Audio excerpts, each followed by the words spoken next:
আসসালামু আলাইকুম সবাইকে, কেমন আছো? আশা করি ভালো আছো।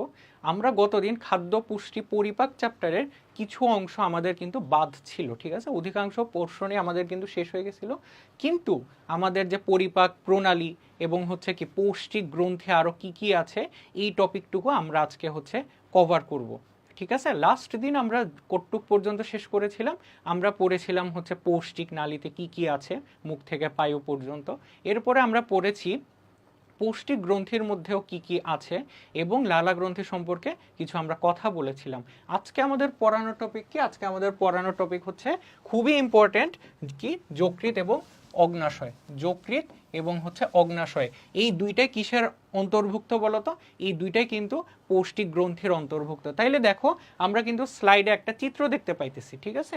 এটা কিসের? এটা হচ্ছে কি, এটা আমার যকৃৎ, এটা আমার পাকস্থলী, এটা আমার অগ্নাশয়, এটা হচ্ছে কি আমার ক্ষুদ্রান্ত, ঠিক আছে।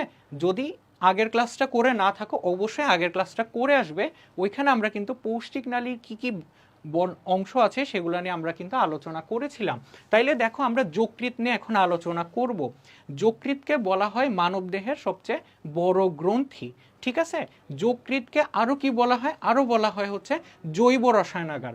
আগে আমাদের জানতে হবে যকৃৎ কোথায় থাকে, তার গঠন কীরকম, কারণ এটা সিকিউর জন্য খুবই খুবই ইম্পর্ট্যান্ট একটা প্রশ্ন, ঠিক আছে। তাইলে যকৃতের অবস্থান যদি আমরা জানি, তাইলে আমাদের কি হবে বলতো? আমাদের দেহের ডান অংশে, অর্থাৎ আমি এই জায়গায় যে হাত রাখছি ঠিক এই জায়গাতে, অর্থাৎ এটাকে আমার বক্ষ গহ্বর, অর্থাৎ আমার বুকের এই অংশটা নিচে কি থাকবে?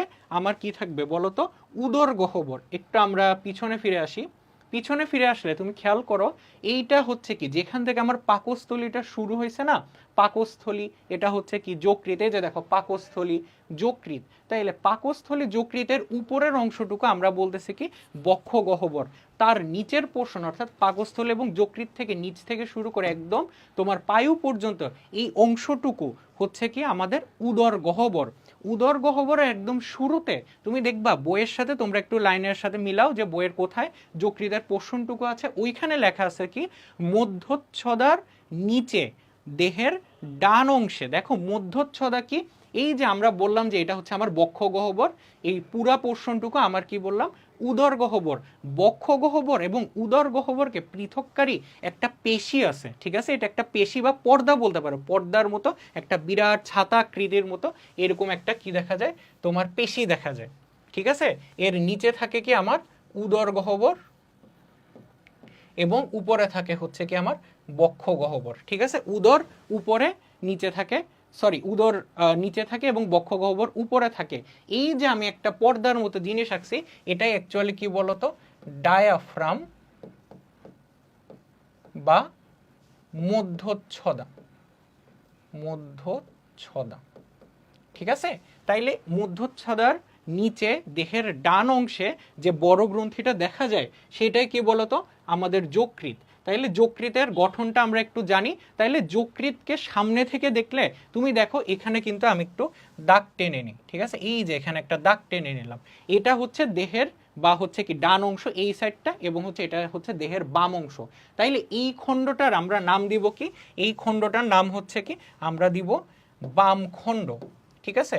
ধরো এই অংশটার নাম কি? এটার নাম দিব আমরা হচ্ছে কি বাম খণ্ড, ঠিক আছে। এটা আমরা সামনে থেকে দেখতেছি যে এটা হচ্ছে এটার বাম খণ্ড। তাইলে চিত্র দেখে আমরা কিন্তু বুঝতেছি এই পোর্শনটুকু অনেক বড়, এই পোর্শনটুকু ছোট।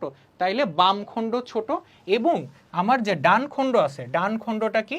ডান খণ্ডটা হচ্ছে কি অপেক্ষাকৃত বড় এবং সবচেয়ে বড় খণ্ড যকৃতের ক্ষেত্রে। কিন্তু এটা তো আমরা সামনে থেকে দেখতেছি। পিছনে কি অবস্থা? পিছনে আমাদের আরো দুটো খণ্ড রয়েছে। আমরা যদি একটু চিত্র আঁকি, যে এটা হচ্ছে কি, তোমার মনে করো যকৃতের, এটা হচ্ছে কি পিছন থেকে আমরা দেখতেছি, ঠিক আছে। তাইলে এই অংশের এইখানে উপরে একটা খণ্ড থাকে, নিচে আরো একটা ছোট খণ্ড থাকে। এই টোটাল তাইলে আমরা কয়টা পাচ্ছি? একটা খণ্ড, দুইটা খণ্ড, তিনটা খণ্ড, চারটা খণ্ড।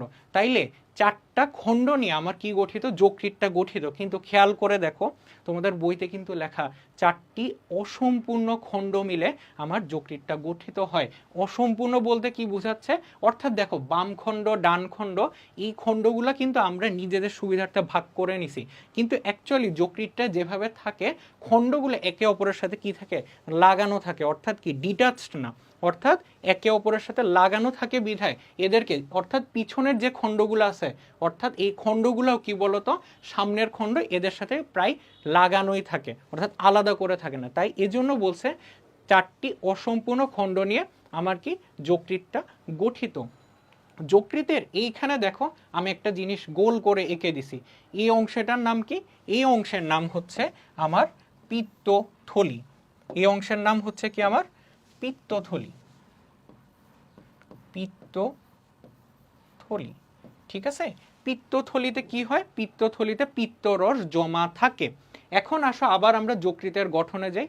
যকৃতের গঠনে এই যে খণ্ডগুলো আছে না, এই খণ্ডগুলোর ইংলিশ নাম হচ্ছে কি, লোব, ঠিক আছে। খণ্ডের ইংলিশ নাম কি, খণ্ড, অ্যাকচুয়ালি কি ইজ ইকুয়াল টু হচ্ছে লোব, লোব বা খণ্ড, ঠিক আছে। তাইলে খণ্ডের অংশ বা লোবের ছোট ছোট অংশ, লোবের ছোট ছোট অংশ হচ্ছে কি বলতো আমার লোবিউল। কি বললাম, লোবিউল। তাইলে কি একটা খণ্ডে আমার অসংখ্য লোবিউল থাকে, ঠিক আছে, হয়ে সেটা ডান খণ্ড হোক বাম খণ্ড হোক বা পিছনের অন্যান্য খণ্ড, সবগুলাই কি তোমার এক একটা খণ্ড বা লোব, অর্থাৎ ডান লোব বাম লোব পিছনের লোবগুলো। এবং কি আছে ওই লোবগুলো আবার কি দিয়ে গঠিত, অসংখ্য লোবিউল দ্বারা গঠিত, ঠিক আছে। অর্থাৎ আমরা যেমন পড়ছিলাম এর আগের দিন যে আমাদের বডির গঠন ইউনিটটা কি, সেল, অনেকগুলা সেল মিলে টিস্যু তৈরি হয়, অনেকগুলো টিস্যু মিলে কি তৈরি হয়, অঙ্গ তৈরি হয়। ঠিক একইভাবে তোমার অনেকগুলো লোবিউল মিলে কি তৈরি করে, লোব তৈরি করে। তাইলে লোবিউল কি দ্বারা গঠিত, লোবিউল গঠিত হচ্ছে অনেকগুলো কি বলতো কোষ দ্বারা গঠিত, অনেকগুলো কোষ দ্বারা গঠিত, ঠিক আছে, লোবিউল। এখন যকৃতের কোষ, যকৃতের কোষ এটার নাম কি, যকৃতের কোষের নাম হচ্ছে কি হেপাটিক কোষ বা হেপাটোকোষ বা হেপাটোসাইট, ঠিক আছে। সাইট মানে হচ্ছে কোষের তোমার হচ্ছে কি ইংলিশ নাম, তাইলে হেপাটোসাইট। হেপাটোসাইট কেন নাম দিছি, কারণ যকৃতকে আমার ল্যাটিনে আমার বলা হয় হেপাটো, ঠিক আছে। যখন তোমরা ডাক্তারের কাছে যাবা, হয় কোনো পেটের একটা অসুখ বা দেহের ডান সাইডে ব্যথা করতেছে, আমি হচ্ছে একটা ডাক্তারের কাছে গেলাম, তখন ওই ডাক্তারের নামের সাথে কিন্তু লেখা থাকে, যদি সে বিশেষজ্ঞ হয় তার নামে থাকে হেপাটো বিলিয়ারি তোমার বিশেষজ্ঞ বা এরকম কিছু, বা হেপাটো বিলিয়ারি সার্জন। তো হেপাটো কথাটাই আসলে কি আসছে বলতো, এই যকৃত থেকেই তোমার হেপাটো কথাটা আসছে। তাইলে হেপাটোসাইট হচ্ছে কি যকৃতের গঠনগত যে কোষ, ঠিক আছে, এই জিনিসটা। তাইলে হেপাটিক কোষ, হেপাটিক কোষ হচ্ছে কি আমার এই লোবিউলগুলা যে তৈরি হইতেছে এগুলার কি এককগুলো, ঠিক আছে। তাইলে অনেকগুলো হেপাটিক কোষ মিলে লোবিউল গঠন করতেছে এবং অসংখ্য লোবিউল দিয়ে লোব তৈরি করতেছে, ঠিক আছে। এবং হেপাটিক কোষের কাজ কি, হেপাটিক কোষের কাজ হচ্ছে আমরা একটু বলি, হেপাটিক কোষের কাজ হচ্ছে আমার পিত্তরস তৈরি করা, পিত্তরস তৈরি, ঠিক আছে। এবার দেখো খেয়াল করে দেখো, তোমাদের এই প্রশ্নটা প্রায় সময় আসে এমসিকিউতে, খুবই ইম্পর্টেন্ট, খেয়াল করো। হেপাটোসাইট আমার কি তৈরি করতেছে, পিত্তরস তৈরি করতেছে। তার মানে কি আমরা বলতে পারি না যকৃৎ পিত্তরস তৈরি করে, কিন্তু তৈরি করা পিত্তরসটা আমার কোথায় জমা থাকে, পিত্তথলিতে জমা থাকে। তাইলে তোমাদের প্রশ্নে যদি আসে পিত্তরস তৈরি করে কে বা পিত্তরস উৎপাদন হয় কোথায়, অ্যান্সার হবে কি আমার যকৃৎ।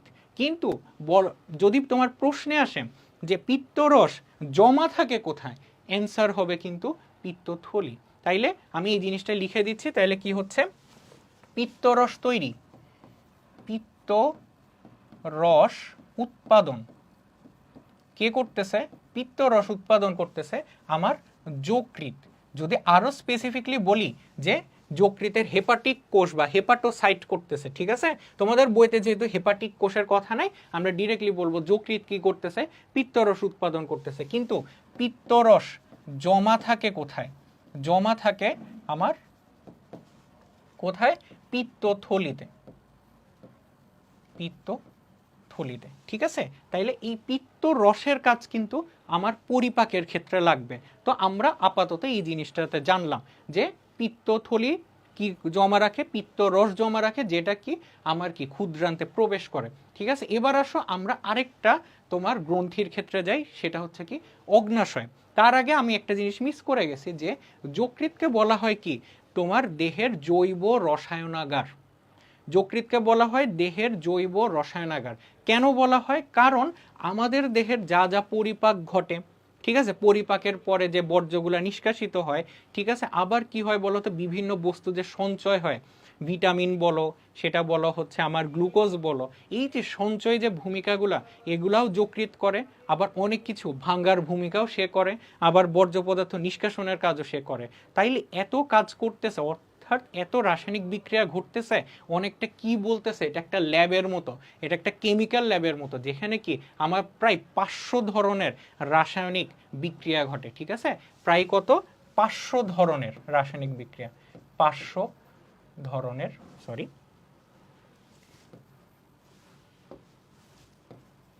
500 ধরনের কি আমার রিঅ্যাকশন ঘটে, ঠিক আছে। এই জন্য এটার নাম হচ্ছে কি জৈব রসায়নাগার। এটা তোমার ক্ষয়ের কোশ্চেনের জন্য খুব ইম্পর্টেন্ট, যে বলবে কি যকৃৎকে কেন দেহের জৈব রসায়নাগার বলে।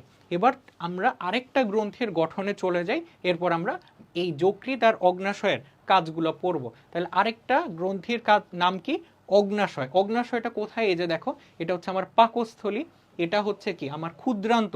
ক্ষুদ্রান্তের প্রথম পার্টের নাম কি ছিল? ক্ষুদ্রান্তের প্রথম পার্টের নাম ছিল কই আমার ডিওডেনাম, ঠিক আছে, ডিওডেনাম। এই অংশটার নাম কি আমার ডিওডেনাম,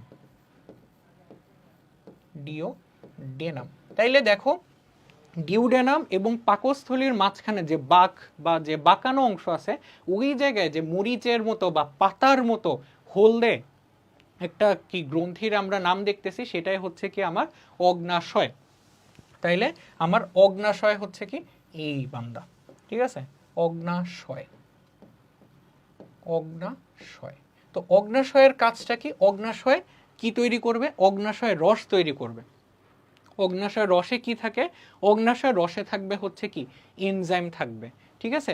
ওই এনজাইমগুলো আবার কোথায় আসবে? এই যে দেখো, আমরা একটা জিনিস খেয়াল করতে পারতেছি, এখান থেকে যকৃৎ থেকে আমার একটা নালী বের হইলো, আবার পিত্তথলি থেকেও একটা নালী বের হলো। অর্থাৎ কি হচ্ছে, যকৃতে যে আমার পিত্তরসটা উৎপাদন হয়, এই নালীর মাধ্যমে প্রথমে পিত্তথলিতে জমা থাকে, এবং এই পিত্তরসটা কোথায়? এই যে দেখো ডিওডেনাম যে অংশটা, ডিওডেনামে প্রবেশ করতেছে। অর্থাৎ এটা কি ক্ষুদ্রান্তে প্রবেশ করবে, পিত্ত রসটা আমার ক্ষুদ্রান্তে যাচ্ছে। আবার অগ্নাশয়ের চিত্রের দিকেও তাকালে আমরা কিন্তু একটা নালী দেখতে পাচ্ছি, এই নালীটাও কোথায় যাচ্ছে বলতো? ডিওডেনামে যাচ্ছে। তার মানে কি অগ্নাশয় থেকে অগ্নাশয় রস, পিত্তাশয় বা হচ্ছে কি পিত্তথলি থেকে আমার কি পিত্ত রসটা ডিওডেনামে প্রবেশ করতেছে। তাইলে দেখো, দুইটা রস কিন্তু আমার কোথায় প্রবেশ করতেছে? ক্ষুদ্রান্তে প্রবেশ করতেছে। আমরা এর পরের টপিকে জানবো যে পরিপাক প্রক্রিয়ায় এই দুইটা রসের আমার কি কি কাজ আছে। তাইলে আসো আমরা আবার ফিরে যাই অগ্নাশয়ের ক্ষেত্রে। অগ্নাশয়কে আমরা বলতেছি কি, অগ্নাশয়ের একটা বিশেষ নাম আছে। অগ্নাশয়ের একটা বিশেষ নাম কি? মিশ্র গ্রন্থি। অগ্নাশয়কে কি বলা হয়? মিশ্র গ্রন্থি।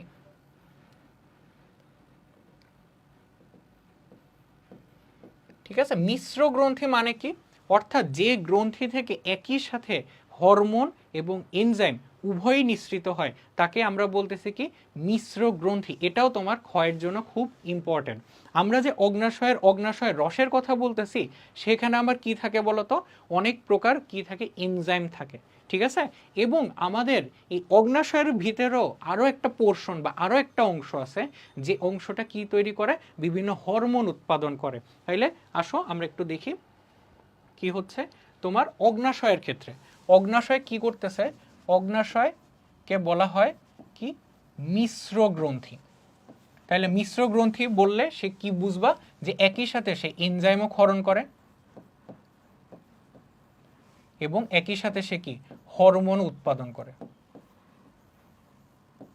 ঠিক আছে। তো এনজাইম কি কি হরমোন, কি কি এনজাইম সে নিঃসরণ করে? সে অ্যামাইলেজ এনজাইম নিঃসরণ করে, অ্যামাইলেজ। এছাড়া কি কি এনজাইম নিঃসরণ করে? অ্যামাইলেজ, তারপরে ট্রিপসিন, ট্রিপসিন এবং হচ্ছে কি লাইপেস। এই এনজাইমগুলো সে কি অগ্নাশয় রসের মাধ্যমে সে কি করে নিঃসরণ করে, কি অ্যামাইলেস, ট্রিপসিন এবং লাইপেস। এবং হরমোনের মধ্যে সে কি কি হরমোন নিঃসরণ করে? হরমোনের মধ্যে সে নিঃসরণ করে দুটো জিনিস, ঠিক আছে? তোমাদের কি হয়, গ্লুকাগন এবং আরেকটা হরমোন হচ্ছে কি ইনসুলিন। ইনসুলিনের কথা তোমরা অনেকেই শুনতে পারো। ইনসুলিনটা কি হয়, ইনসুলিনের অভাবে আমাদের যে রোগটা হয়, ঠিক আছে, সেটা হচ্ছে ডায়াবেটিস। ঠিক আছে, ডায়াবেটিস রোগের নাম তোমরা আশা করি সবাই শুনছো। ঠিক আছে, এই ডায়াবেটিসটা কেন হয় বলো তো? এই ইনসুলিন হরমোনের অভাবে। ঠিক আছে, এই জিনিসটা তোমাদের জেনে রাখা উচিত। তাইলে দেখো ইনসুলিনের অভাবে কি হয়, ইনসুলিনের অভাবে রক্তে গ্লুকোজের মাত্রা বেড়ে যায়। ঠিক আছে, ডায়াবেটিস যে রোগটা হয় এটা অ্যাকচুয়ালি কি বলতো, রক্তে গ্লুকোজের মাত্রা অস্বাভাবিকভাবে বেড়ে যাওয়া। এটাই হচ্ছে কি ইনসুলিনের কাজ। তাহলে ইনসুলিনের কাজটা কি, ইনসুলিনের অভাবে যেহেতু কি রক্তে ব্লাড গ্লুকোজ বা হচ্ছে কি রক্তে চিনির মাত্রা বেড়ে যায়, তার মানে কি ইনসুলিনের কাজ হচ্ছে কি বলতো, ইনসুলিনের কাজ হচ্ছে আমার কি করা বলতো, তোমার রক্তে চিনির পরিমাণ কমানো, রক্তের চিনির পরিমাণ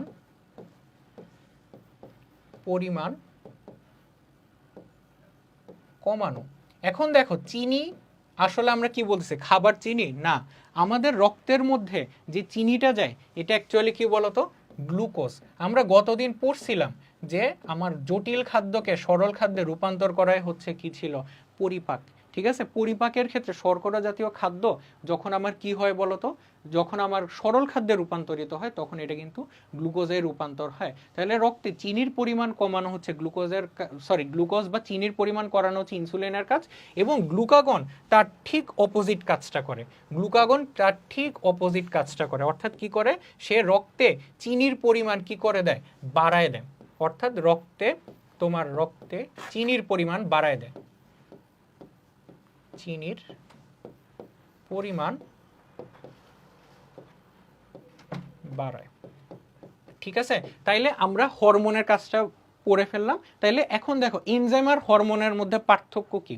তোমাদের বইতে একটা কথা লেখা আছে যে একই সাথে যে গ্রন্থিটা বহিঃক্ষরা গ্রন্থি এবং অন্তঃক্ষরা গ্রন্থি উভয় হিসেবে কাজ করে তাকে বলা হয় হচ্ছে মিশ্র গ্রন্থি। এনজাইম হচ্ছে কি একটা বহিঃক্ষরা গ্রন্থি। কি বললাম, এনজাইম অ্যাকচুয়ালি কি, এনজাইম হচ্ছে কি বহিঃক্ষরা গ্রন্থির একটা ক্ষরণ, বহিঃক্ষরা গ্রন্থি ক্ষরণ।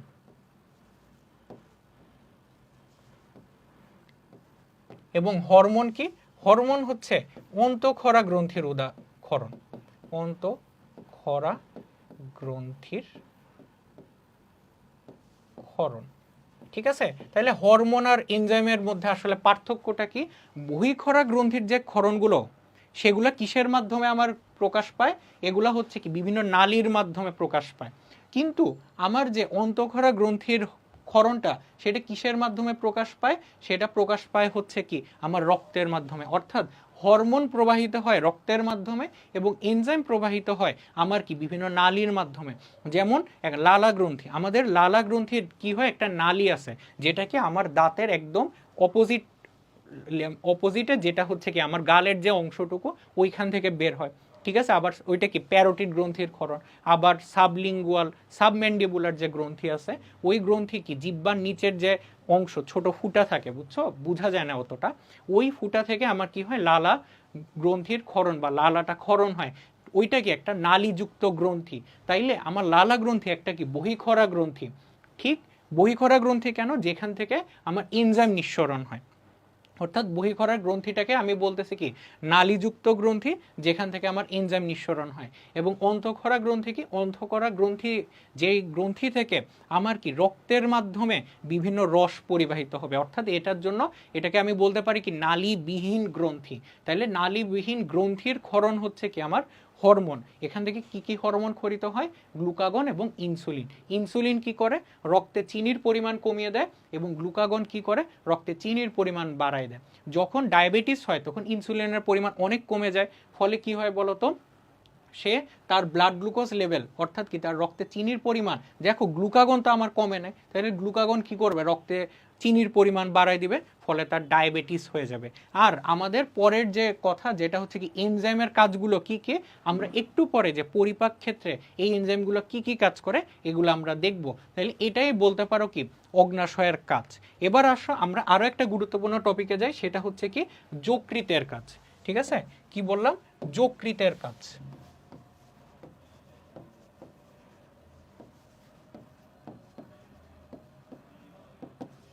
ঠিক আছে, যকৃতের কাজের ক্ষেত্রে ফার্স্টে আমরা পড়ে ফেলছি যকৃতের কাজকে। যকৃতের কাজ ফার্স্টে আমরা পড়ব হচ্ছে কি পিত্তরস তৈরি। পিত্তরস তৈরি, ঠিক আছে, পিত্তরস তৈরি করে সে কি কোথায় জমা রাখে? তোমার পিত্ত থলিতে জমা রাখে। দেখো আমি সবুজ কালারে লিখছি কেন?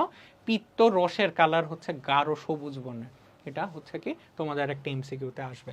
এবার আসবে কি এছাড়াও আমার আরো কি কি আছে কাজ? যকৃতের কাজ হচ্ছে কি ইউরিয়া তৈরি করা। ঠিক আছে, ইউরিয়া তৈরি, ইউরিয়া তৈরি কি করে? ইউরিয়া তৈরি হয় কিভাবে? ইউরিয়া তৈরি হয় হচ্ছে কি অ্যামিনো অ্যাসিড থেকে, অতিরিক্ত অ্যামিনো অ্যাসিড থেকে।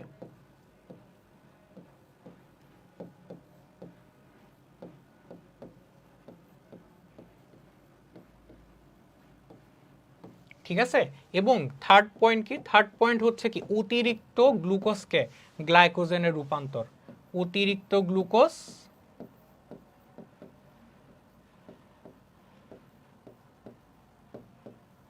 গ্লুকোজকে কিসে রূপান্তর? গ্লাইকোজেনে রূপান্তর। এখন প্রশ্ন আসতে পারে ভাইয়া তাইলে গ্লাইকোজেন কি? গ্লাইকোজেন হচ্ছে কি যখন আমার কোনো একটা গ্লুকোজের অংশ কাজে লাগবে না, আমরা কি করব পরবর্তীর জন্য জমা রাখবো সেই অংশটুকুই, অর্থাৎ গ্লুকোজ থেকে আমার কি তৈরি হয়? গ্লাইকোজেন তৈরি হয়। গ্লুকোজটা আমার কি হয়? রক্তে প্রবাহিত হয়, কিন্তু গ্লাইকোজেনটা কোথায় জমা থাকে? আমার লিভার বা যকৃতে জমা থাকে। ঠিক আছে, এই গ্লাইকোজেনটা কখন কাজে লাগে? যখন আমরা অনেকক্ষণ ধরে খাবার খাবো না, আমাদের রক্তে কি দরকার? গ্লুকোজগুলো দরকার, অর্থাৎ আমাদের শক্তির জন্য গ্লুকোজ দরকার। তখন কি হয়? এই গ্লাইকোজেনটা ভেঙে আবার গ্লুকোজে রূপান্তর হয়ে যায় এবং আমরা বডিতে এনার্জি পাই। তুমি দেখবা তুমি যদি 4-5 ঘন্টা একবার খাওয়ার পর 4-5 ঘন্টা না খাও, আস্তে আস্তে তুমি দেখবা হচ্ছে কি একটু দুর্বল হবা। কেন? কারণ কি তোমার রক্তে গ্লুকোজের পরিমাণ কমে গেছে, কিন্তু তারপরও কিন্তু তোমার বডি কিন্তু ঠিকই ফাংশন করে। কেমনে ফাংশন করে? এই যে আমার যে যকৃতের মধ্যে গ্লাইকোজেন যে সঞ্চয় করা আছে, ওই গ্লাইকোজেনটা কি হয়ে যায়? তোমার কি হয়ে যায়? ভেঙে আবার গ্লুকোজে রূপান্তরিত হয়ে রক্তে যায় এবং আমরা আবার কি পাই? শক্তি পাই। ঠিক আছে, অতিরিক্ত গ্লুকোজকে গ্লাইকোজেনে রূপান্তর। ঠিক আছে, এই তিনটা আমার খুব ভেরি ভেরি ইম্পর্টেন্ট। যদি তোমাদের প্রশ্নে আসে যে যকৃতকে কেন জৈব রসায়নাগার বলা হয়, তোমরা কিন্তু এই তিনটা পয়েন্ট লিখে দিলে তোমরা কিন্তু ক্ষয়ের অ্যান্সার তোমাদের মোটামুটি হয়ে যাবে। আরও সে কি কি করে? আরও সে হচ্ছে রক্তও ভাঙতে পারে, আবার বিভিন্ন হচ্ছে কি তোমার প্লাজমা প্রোটিন তৈরি করে। এগুলা হচ্ছে যে অতিরিক্ত, তোমাদের দরকার নেই। তোমাদের বইয়ে কিন্তু একটা প্যারাই আছে শুধু যকৃতের কাজ নিয়ে, আমরা ওই প্যারাটা একটু দেখি।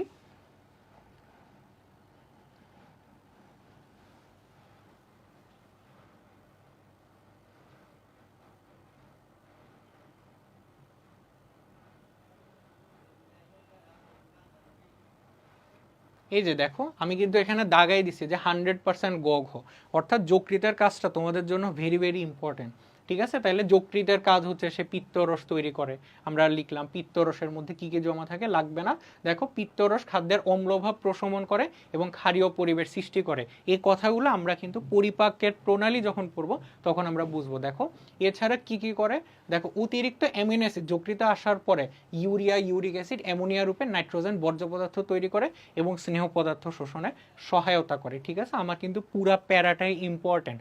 যে যকৃতের যদি তোমাকে বলে যে কি কেন জৈব রসায়নাগার বলা হয়, তখন কিন্তু আমার এই লাইনগুলো লিখতে হবে। ঠিক আছে, এছাড়া কি হয়? রক্তে কখনো গ্লুকোজের মাত্রা কমে গেলে যকৃতের সঞ্চিত গ্লাইকোজেনের কিছু অংশ গ্লুকোজে পরিণত হয় এবং রক্তস্রোতে মিশে যায়। এভাবে রক্তের গ্লুকোজের মাত্রা নিয়ন্ত্রণ থাকে। তাইলে তোমাদের যদি ক্ষতে প্রশ্ন আসে, তখন আমরা ওই যে একটু আগে দেখলাম তোমার 3টা পয়েন্ট লিখলাম, এই 3টা পয়েন্টটা তোমার একটু লিখলেই এনাফ। ঠিক আছে, কিন্তু যখন তোমার কি দিবে বলো তো, তোমার গ ঘয়ের কোশ্চেন আসবে তখন কিন্তু আমার একটু বিস্তারিত লিখতে হবে, আমরা ওই পয়েন্টগুলোকে একটু বাড়িয়ে লিখবো, অর্থাৎ এখানে এক্সট্রা যে কথাগুলো আছে ওই কথাগুলো আমরা অ্যাড করে দিব। ঠিক আছে, তাইলে দেখো অগ্নাশয়ের এখানে কথাগুলো আমি যা যা বলছি এখানে সব আছে। দেখো অগ্নাশয় রসে ট্রিপসিন, লাইপেজ, অ্যামাইলেজ আছে।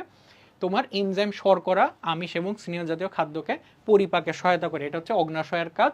এছাড়াও কি করে, অম্লক্ষারের সাম্যতা, পানি সাম্যতা, দেহতাপ নিয়ন্ত্রণ করে। ঠিক আছে, এগুলো হচ্ছে ওর এক্সট্রা কাজগুলো। এবং অন্তঃক্ষরা গ্রন্থি হিসেবে, অন্তঃক্ষরা গ্রন্থি কি বলছিলাম, অর্থাৎ হরমোন যে নিঃসরণ করতেছে এটাই অন্তঃক্ষরা গ্রন্থি হিসেবে।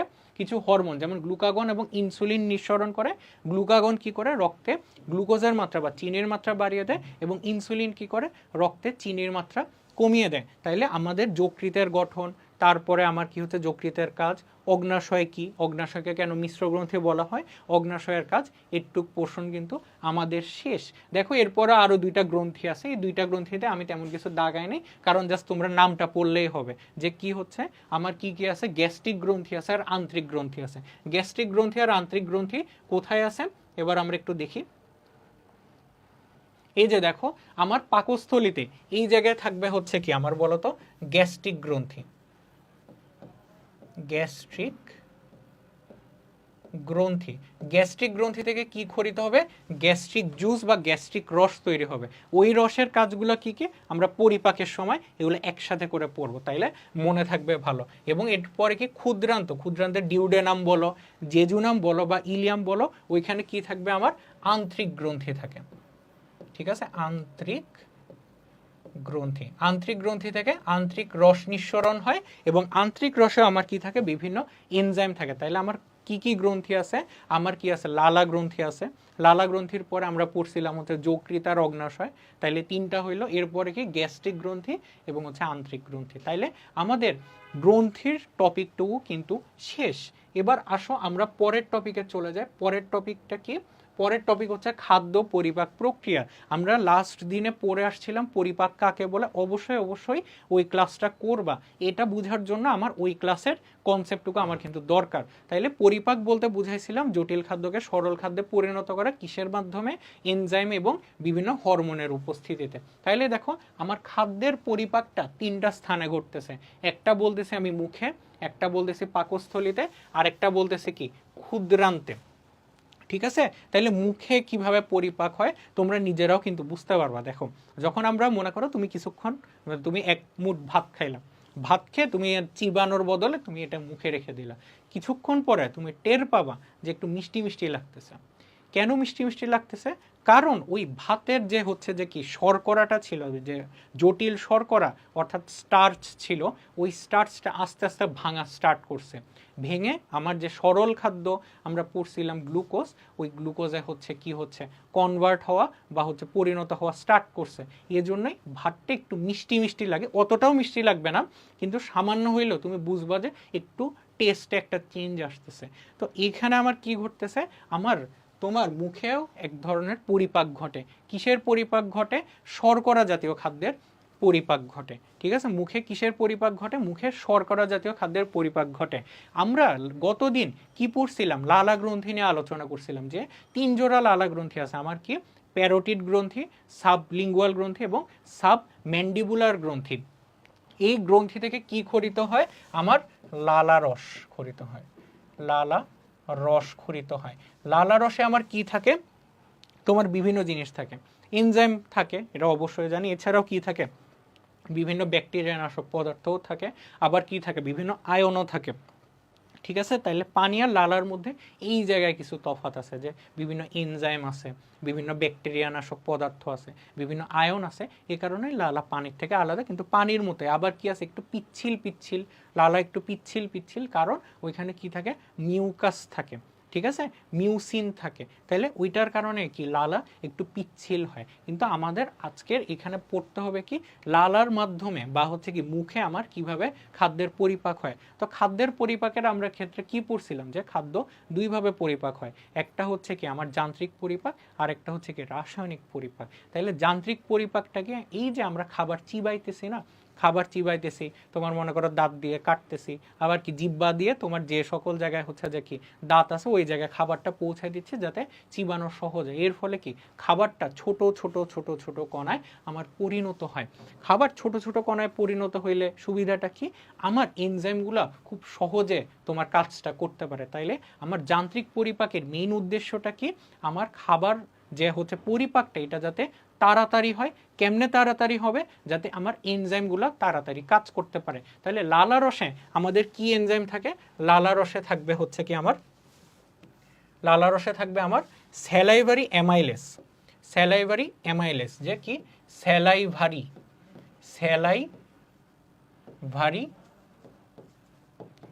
অ্যামাইলেস, ঠিক আছে। এখন থেকে তোমরা অ্যামাইলেস নাম শুনলেই আমরা কি বুঝবো, অ্যামাইলেস নাম শুনলে বুঝবো এটা হচ্ছে কি শর্করা পরিপাক করতেছে, ঠিক আছে। তাহলে অ্যামাইলেস,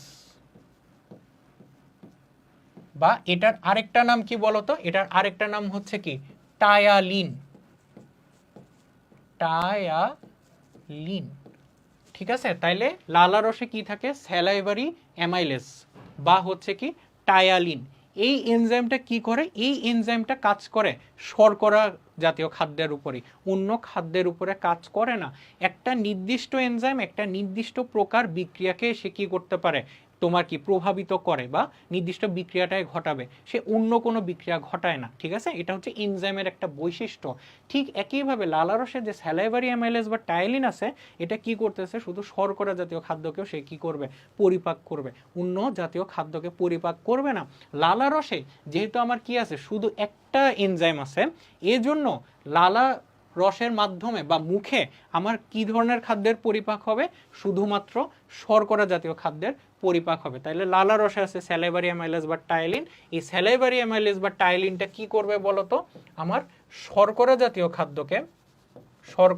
খাদ্যকে কিসে পরিণত করবে, শর্করা জাতীয় খাদ্যকে আমার পরিণত করবে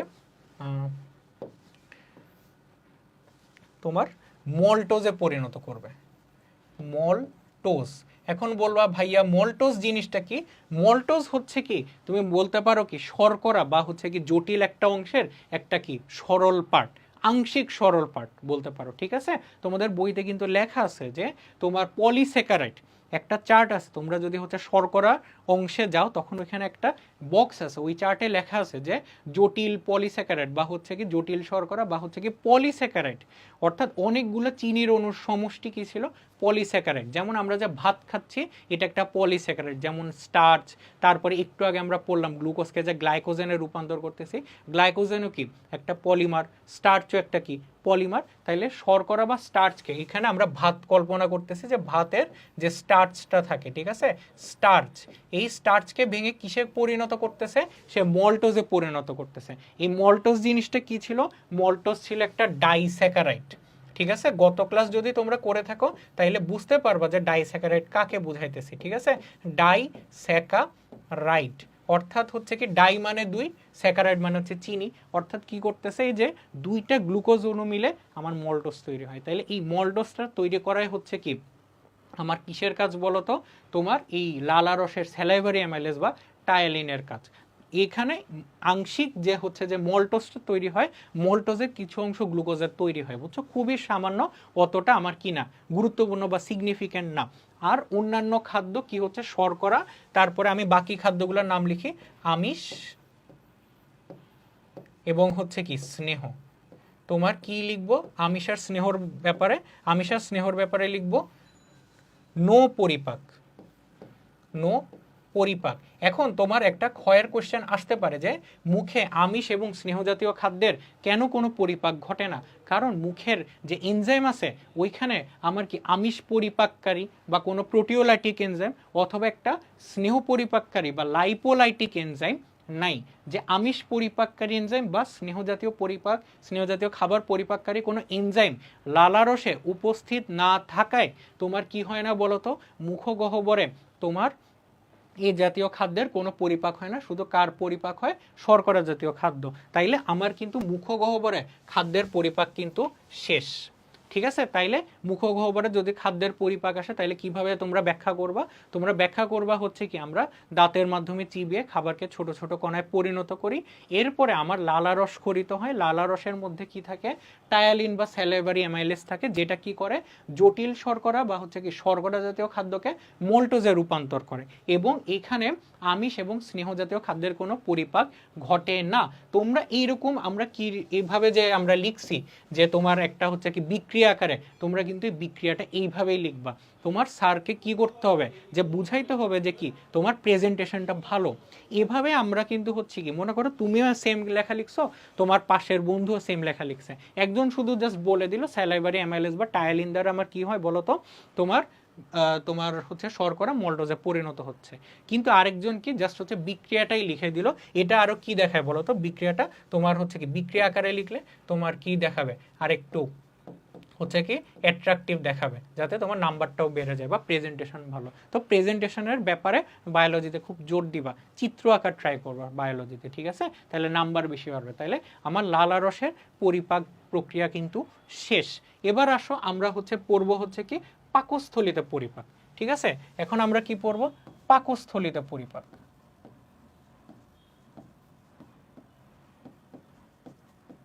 পরিপাক, তাইলে পাকস্থলিতে আমার কি রস বের হয়?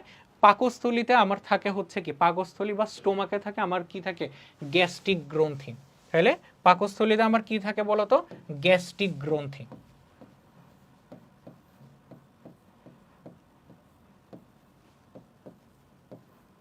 গ্রন্থি, এই গ্যাস্ট্রিক গ্রন্থি থেকে কি কি নিঃসরিত হয়? এই গ্যাস্ট্রিক গ্রন্থি থেকে আমার নিঃসরিত হয় হচ্ছে হাইড্রোক্লোরিক অ্যাসিড। কি নিঃসৃত হয়? হাইড্রোক্লোরিক অ্যাসিড বা HCl। এটা কি একটা বলো তো, এটা একটা কিন্তু শক্তিশালী অ্যাসিড। আমার এখান থেকে যে হাইড্রোক্লোরিক অ্যাসিড নিঃসৃত হয়, এই হাইড্রোক্লোরিক অ্যাসিডের পিএইচ প্রায় 1.5 থেকে 2 এর মতো হয় পিএইচ, বুঝছো? অর্থাৎ এই পিএইচ দ্বারা একটা লোহা পর্যন্ত গলে যায়। কিন্তু দেখো আল্লাহর কি অশেষ রহমত, যে আমরা যে খাবার খাচ্ছি, পরিপাক হচ্ছে, আমরা কথা বলতেছি, কোনো সমস্যা নাই, পরিপাকটা আপনি আপ যে হয়ে যাচ্ছে। এখানে যে HClটা আছে, এটা যে কত ভয়ানক একটা জিনিস, এরপরও আমার পেটের মধ্যে এমন কিছু ব্যারিয়ার আছে বা এমন কিছু লেয়ার আছে, প্রোটেক্টিভ লেয়ার বা রক্ষণাবেক্ষণকারী লেয়ার আছে, যার কারণে কি এই HCl গুলো আমার ওই পাকস্থলীর উপর কোনো কাজ করতে পারে না, কিন্তু যে খাবার আসতেছে তার উপরে কাজ করতেছে। কি করতেছে? যেহেতু একটা কি শক্তিশালী অ্যাসিড, এখানে বিভিন্ন ভাইরাস ব্যাকটেরিয়া যা যা আছে এরা কি হয়ে যায় বলতো, ধ্বংস হয়ে যায় বা রোগ জীবাণুগুলো মারা যায়। এছাড়া কি হয়, আমার খাবারটা পুরো HCl দ্বারা কি হয়ে যায়, পুরাটাই তোমার হচ্ছে ডুবে থাকে আর কি, এভাবে বলতে পারো, বা গ্যাস্ট্রিক জুসে ডুবে থাকে, HCl থাকে। এবং এখানে কি থাকে, একটা এনজাইম থাকে, এনজাইমের নাম হচ্ছে কি তোমার পেপসিনোজেন। পেপসিনোজেন, ঠিক আছে? এরপরে বলবা যে হচ্ছে যে ভাইয়া বইতে লেখা তো পেপসিন। হ্যাঁ, পেপসিনোজেন খরিত হয়, এটা হচ্ছে কি একটা নিষ্ক্রিয় এনজাইম। পেপসিনোজেনের কথাও লেখা আছে আমি জানি, তাইলে জানতে হবে কি পেপসিনোজেন কি আর পেপসিন কি। পেপসিনোজেন হচ্ছে কি একটা নিষ্ক্রিয় এনজাইম, নিষ্ক্রিয়, সরি,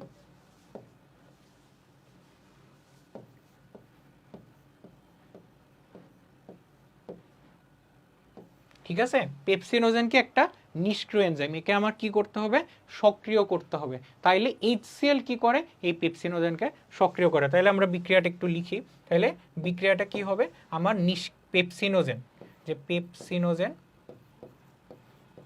পেপসিনোজেন কিসে রূপান্তর হচ্ছে, আমার HCl এর মাধ্যমে, HCl এর মাধ্যমে আমার কিসে রূপান্তর হচ্ছে, আমার পেপসিনে পরিণত হচ্ছে, পেপসিন, ঠিক আছে? তাইলে পেপসিনোজেন আমার HCl তোমার প্রভাবে কি হচ্ছে, পেপসিনে রূপান্তর হচ্ছে। এই পেপসিনটা কি বলতো, একটা আমিষ পরিপাককারী এনজাইম। এই পেপসিনটা কি একটা আমিষ পরিপাককারী এনজাইম। তাহলে সে কার উপর কাজ করবে, আমিষের উপর কাজ করবে। তাহলে এই আমরা ওই বিক্রিয়াটাও তাইলে লিখি। তাহলে এই পেপসিন কি করতেছে, আমার আমিষ জাতীয় খাদ্যকে কিসে রূপান্তর করতেছে, আমিষ জাতীয় খাদ্যকে তোমার রূপান্তর করতেছে কিসে, পলিপেপটাইডে রূপান্তর করতেছে, পলিপেপটাইড। ঠিক আছে, কোন এনজাইমের সাহায্যে? এই যে পেপসিন এনজাইমের সাহায্যে সে কি করতেছে, তাহলে পেপসিনটা লিখি যে তোমার হচ্ছে কি পেপসিন এনজাইমের সাহায্যে, পেপসিন পেপসিন এনজাইমের সাহায্যে আমার কি করতেছে, আমিষ জাতীয় খাদ্য কিসে পরিণত হচ্ছে, পলিপেপটাইডে পরিণত হচ্ছে। তাইলে বলবা যে ভাইয়া তাহলে পলিপেপটাইড জিনিসটা কি? পলিপেপটাইড হচ্ছে কি আমিষের যে আমিষ যে আমার একটা কি প্রোটিন, এটা কি একটা জটিল জিনিস, ওইটার কি একটা আংশিক পরিপাকৃত অংশ। অর্থাৎ 2 বা 3টা অ্যামিনো অ্যাসিড দিয়ে আমার কি হয়, পলিপেপটাইড তৈরি হয়। আমরা গতদিন পড়ছিলাম যে আমার আমিষ জাতীয় খাদ্যকে ভাঙলে আমরা সরল খাদ্য কি পাই, আমরা পাই হচ্ছে অ্যামিনো অ্যাসিড। তাইলে 2 বা ততোধিক আমার অ্যামিনো অ্যাসিড মিলে কি তৈরি হয়, পলিপেপটাইড। তার মানে বুঝতেছ এখন আমার কিন্তু পুরাপুরি সরল খাদ্যে পরিণত হয়নি। ঠিক আছে, তাইলে আমরা আমিষ জাতীয় খাদ্যকে পেপসিন এনজাইম দ্বারা কি পলিপেপটাইডে রূপান্তর করি। এখানেও আবার মুখের মতো আমার কি একটা সিলেক্টিভ জিনিস পরিপাক হচ্ছে, অর্থাৎ বাকি যে অংশগুলো, অর্থাৎ বাকি অংশগুলো কি শর্করা ও হচ্ছে কি স্নেহ ও স্নেহ জাতীয় খাদ্যের কি পরিপাক হবে, হবে না, নো পরিপাক। ঠিক আছে, তাইলে শর্করা এবং স্নেহ জাতীয় খাদ্যের কোনো পরিপাক হবে না। Answer same. কেন হবে না? কারণ কি এখানে কোনো শর্করা বিশ্লেষী বা শর্করা পরিপাককারী বা স্নেহ পরিপাককারী কোনো এনজাইম নাই। আর এখানে খুব ইম্পর্টেন্ট একটা জিনিস কি হচ্ছে, যেহেতু এখানে HCl ক্ষরণ হচ্ছে, তাইলে এখানে কি হবে, অম্লীয় পরিবেশে পরিপাকটা ঘটে, অম্লীয় পরিবেশে পরিপাক ঘটে। ঠিক আছে, তাইলে পাকস্থলীতে পরিপাক অম্লীয় পরিবেশে ঘটে, কারণ এখানে আমার HCl ক্ষরিত হয়। অম্লীয় পরিবেশ কেন দরকার? কারণ এখানের যে আমার পেপসিনোজেন যে এনজাইমটা আছে সেটা অম্লীয় পরিবেশে কাজ করে। তার মানে আমরা আরেকটা এনজাইমের বৈশিষ্ট্য জেনে গেলাম, যে কি হচ্ছে এনজাইম একটা নির্দিষ্ট তোমার পিএইচ রেঞ্জের মধ্যে কাজ করে। হইতে পারে কি সেটা অম্লীয় পরিবেশে কাজ করতে পারে, হয় সেটা ক্ষারীয় পরিবেশে কাজ করতে পারে। তাইলে আমার এখানে কি গেল, আমার আমিষ জাতীয় খাদ্যের পরিপাক হইল এবং আমার মুখগহ্বরে কি হয়েছিল, আমার মুখগহ্বরে মল্টস তৈরি হয়েছিল, অর্থাৎ শর্করা এবং হচ্ছে কি আমিষের আংশিক পরিপাক হয়েছে। দেখো স্নেহের এখন পর্যন্ত কিন্তু কোনো চেঞ্জ আসে নাই, অর্থাৎ অপরিবর্তিত অবস্থায় থেকেই সে কিন্তু পরের স্টেজে চলে যাইতেছে। এর এবং হচ্ছে কি আমিষ আর শর্করা এগুলো কি আংশিক পরিপাক হয়ে এগুলোও কিন্তু কি পুরাপুরি পরিপাক হয় নাই। তাইলে সবগুলা খাবারেরই আংশিক অথবা কোনো পরিপাক হয় না, এরকম একটা অবস্থা যে স্নেহ জাতীয় খাদ্যের কি হচ্ছে কোনো ধরনের পরিপাক হয় না, কিন্তু আমিষ আর শর্করার কি আংশিক পরিপাক হয়ে গেছে। তাইলে আমরা হচ্ছে কি পরের টার্মে চলে যাই। তাইলে দেখো আমাদের পাকস্থলীতে পরিপাক শেষ, মুখগহ্বরে পরিপাক শেষ, এবং আমার পরবর্তী স্টেজটা কি, তাইলে এখন বলো আমাদের পরবর্তী স্টেজটা হচ্ছে কি ক্ষুদ্রান্তে পরিপাক। ঠিক আছে, ক্ষুদ্রান্তে পরিপাক।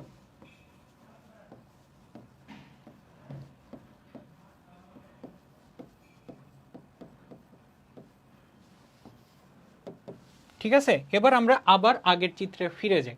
ঠিক আছে, দেখো এই চিত্রে, দেখো এই চিত্রে খেয়াল করে দেখো, আমরা যখন পড়াচ্ছিলাম একটু আগে যে এদের গঠন যখন পড়াইলাম তখন দেখলাম যে এইখান থেকে যে নালীগুলা গেছে, এই যে পিত্ত থলির যে নালীটা গেছে, পিত্তনালীটা এই যে ক্ষুদ্রান্তের ডিউডেনামে এসে মিলিত হয়েছে। আবার অগ্নাশয়ের থেকে যে অগ্নাশয় নালীটা নিঃসৃত হয়, ওই নালীটাও কিসে মিশে গেছে, কোথায় মিশে গেছে, এই যে আমার ডিউডেনামে মিশে গেছে। তাইলে পিত্তরস এবং আমার অগ্নাশয় রস কোথায় আসতেছে, তোমার অন্ত্রে বা হচ্ছে কি ক্ষুদ্রান্তে চলে আসছে। আবার আরো একটা রস আমরা পড়ছিলাম একটু আগে যে কি আন্ত্রিক গ্রন্থি। ঠিক আছে, আন্ত্রিক গ্রন্থি থেকে কি নিঃসৃত হবে, আন্ত্রিক রস নিঃসৃত হবে। তাইলে আমার ক্ষুদ্রান্তে পরিপাকের ক্ষেত্রে 3টা রস হচ্ছে কাজ করতেছে। ঠিক আছে, 3টা রস কাজ করতেছে। 1 নম্বর রস হচ্ছে কি আমার অগ্নাশয় রস, অগ্নাশয় রস। আচ্ছা আমি এখানে না লিখে লিখি, আমার 1 নম্বরে হচ্ছে কি অগ্নাশয় রস।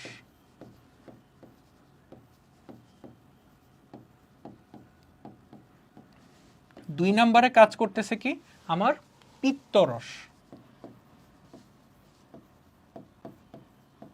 এবং 3 নম্বরে কাজ করতেছে আমার কি বলতো আন্ত্রিক রস। অর্থাৎ একটু আগে যে আন্ত্রিক গ্রন্থি বললাম না, আন্ত্রিক গ্রন্থি কোথায় থাকে, ক্ষুদ্রান্তে থাকে। এই আন্তরিক রস, পিত্তরস এবং অগ্নাশয়ের রস, এই 3 প্রকার রসের মাধ্যমে আমার কি ক্ষুদ্রান্তে সকল খাদ্যের চূড়ান্ত পরিপাক ঘটে। এটা মাথায় রাখবা। একটু আগে মুখগহ্বরে পরিপাক, তারপরে পাকস্থলীতে পরিপাক, যা হয়েছিল সবই হচ্ছে আংশিক, ঠিক আছে। এবং পাকস্থলী থেকে এরপরে কোথায় আসবে? ক্ষুদ্রান্তে আসবে। পাকস্থলীতে বিভিন্ন যে রস, গ্যাস্ট্রিক রসের সাথে মিশে এরপরে আমিষ যে সামান্য পরিপাক হইলো, এই যে পুরাটা একটা যে মণ্ড, এই মণ্ডকে বলা হয় হচ্ছে কাইম। সুপের মতো একটা গঠন, ঘন সুপের মতো একটা গঠন। এটা কোথায় আসবে? এখন ডিউডেনামে আসবে। ডিউডেনামের মধ্যে অগ্নাশয় রস আর পিত্তরস, এরা প্রত্যেকেই বলতো কি বলতো, এরা প্রত্যেকেই হচ্ছে কি ক্ষারীয়। এরা প্রত্যেকেই আমার হচ্ছে কি ক্ষারীয় রস। ক্ষারীয় রস মানে কি? পিএইচ হচ্ছে কি তোমার 8 উপরে, ঠিক আছে। ক্ষারীয় রস তোমার পিত্তরস এবং হচ্ছে কি অগ্নাশয় রস, দুইটাই হচ্ছে কি ক্ষারীয় রস। তাইলে ওরা কি করতেছে দেখো, একটু আগে দেখো আমাদের কি রকম বৈপরীত্য বা হচ্ছে কি আলাদা। তোমার যখন পরিপাক হয়েছিল কি তোমার পাকস্থলীতে, তখন পিএইচ ছিল কি 1.5 থেকে 2, অর্থাৎ অনেক অম্লীয় একটা পরিবেশে হয়েছিল। কিন্তু এখন দেখো, খেয়াল করো, দুইটারই কি হচ্ছে ক্ষারীয় রস। অর্থাৎ কি হয়, আমার ক্ষুদ্রান্তে যখন হচ্ছে পরিপাক ঘটে, তখন এটা কি কোন পর্যায়ে ঘটে? আমার হচ্ছে কি ক্ষারীয় পরিবেশে ঘটে। ক্ষারীয় পরিবেশ। কেন? এটার অ্যান্সারও কি হবে? একই রকম হবে। যেমন পাকস্থলীতে আমার অম্লীয় পরিবেশে কেন হয়েছিল? যাতে পেপসিন এনজাইমটা ঠিক মতো কাজ করে। ঠিক একইভাবে আমার ক্ষুদ্রান্তে কেন হচ্ছে কি ক্ষারীয় পরিবেশে কাজ হবে? কারণ ক্ষুদ্রান্তে যে এনজাইমগুলো কাজ করবে, ওই এনজাইমগুলো কি করতেছে বলতো? ওই এনজাইমগুলো ক্ষারীয় পরিবেশে কি হয়? সক্রিয় হয় বা কাজ করতে পারে। এজন্য আমরা কি ক্ষারীয় পরিবেশে তোমার কি করি বলতো? হচ্ছে যে ক্ষুদ্রান্তে পরিপাকগুলা ঘটে। তাইলে এই জিনিসটা আমার লাগবে। এখন আসো আমার অগ্নাশয় রসে, আমরা পড়ছিলাম অগ্নাশয় রসে কি কি ছিল, কি কি এনজাইম ছিল, এবং হচ্ছে কি পিত্তরস। পিত্তরসের বৈশিষ্ট্যগুলো আমার একটু জানা লাগবে, যে পিত্তরসের কালার কি, যে পিত্তরস হচ্ছে কি গাঢ় সবুজ বর্ণের। পিত্তরসের কাজ কি? পিত্তরসের কাজ হচ্ছে কি স্নেহ পরিপাকে ভূমিকা রাখা, ঠিক আছে। পিত্তরসের কাজটা কি? পিত্তরসের কাজ হচ্ছে কি স্নেহ পরিপাকে ভূমিকা রাখা। স্নেহ পরিপাকে ভূমিকা রাখা, ভূমিকা রাখা। সেকেন্ড কি তোমার হচ্ছে কি পিত্তরসের মাধ্যমে আমার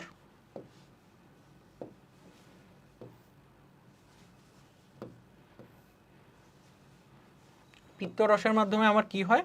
পিত্তরসের মাধ্যমে আমার কি হয়? পিত্ত লবণ দ্বারা তোমার স্নেহজাতীয় খাদ্যগুলোকে ফেনার মতো পরিণত করে। এছাড়া কি করতেছে? পিত্তরসের কারণে আমাদের যে মলটা, ওই মলটা কি হয়? ইয়েলো হয়। এটা আরো কি করতেছে? পিত্তরসের মাধ্যমে আমার হচ্ছে কি পিত্ত লবণ থাকে, পিত্ত লবণ থাকে, ঠিক আছে। পিত্ত লবণ কি করতেছে? আমার স্নেহ জাতীয় খাদ্যকে ফেনার মতো পরিণত করে। স্নেহ খাদ্যকে ফেনার মতো পরিণত করে।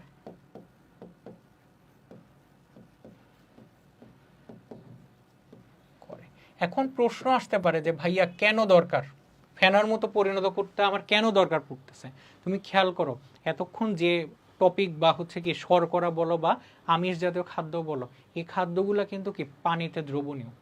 তুমি কখনো তেলকে কিন্তু পানির সাথে মিশতে দেখবা না, অর্থাৎ তেল কিন্তু উপরে ভাসমান অবস্থায় থাকে, অর্থাৎ কি সে পানির সাথে কিন্তু বিক্রিয়া করে না। কিন্তু আমার যে এনজাইমগুলো আছে না, যে পিত্তরসে কি নাই? কোনো এনজাইম নাই। এটা আগে হচ্ছে যে এটাই আমার মাথায় থেকে চলে গেছিল, যে পিত্তরসে কি নাই? কোনো এনজাইম নেই। পিত্তরসে কোনো এনজাইম নাই। পিত্তরসে কোনো এনজাইম নেই, নো এনজাইম। ওর কাজটা কি? ও শুধু স্নেহ জাতীয় খাদ্যকে পরিপাক করবে। যে তোমার পিত্ত লবণ দ্বারা কি করতেছে? স্নেহ জাতীয় খাদ্যকে ফেনার মতো পরিণত করতেছে। এর ফলে কি হয়? যে এনজাইমগুলো আছে না, এই এনজাইমগুলো স্নেহ পদার্থের উপর কাজ করতে পারবে। এর আগে যখন স্নেহ পদার্থ ছিল, ওর যে যে পরিপাককারী যে এনজাইমগুলা, ওই এনজাইমগুলা কিন্তু কিসে ছিল না, তোমার পাকস্থলিতে মুখগহ্বরে ছিল না। কারণ ওইগুলা কাজ করার জন্য আমার কি লাগবে, একটা ক্ষারীয় পরিবেশ লাগবে ফার্স্ট, এবং সেকেন্ডলি আমার পিত্ত লবণ দ্বারা স্নেহ জাতীয় খাদ্যকে ফেনার মতো পরিণত করে ফেলতে হবে, যাতে এনজাইমগুলো ঠিকঠাক মতো কাজ করতে পারে। তারপরে কি বললাম, এখানে কোনো এনজাইম থাকে না, কোথায় থাকে না, পিত্তরসে এনজাইম থাকে না, ওর কাজ হচ্ছে এই পিত্ত লবণ দ্বারা তোমার স্নেহ জাতীয় খাদ্যকে পরিপাকে সহায়তা করা, কিন্তু অ্যাকচুয়ালি কিন্তু পরিপাক করতেছে না। এরপরে কি আছে, আন্ত্রিক রস। অগ্নাশয় আর আন্ত্রিক রস থেকে মিলে আমার মেইনলি 3টা এনজাইম খরিত হয়, ঠিক আছে। আবার আসো অগ্নাশয় রসের ক্ষেত্রে, অগ্নাশয় রসের ক্ষেত্রে আমার কি কি আছে বলতো, 3টা এনজাইম আছে। একটা হচ্ছে কি ট্রিপসিন, অ্যামাইলেস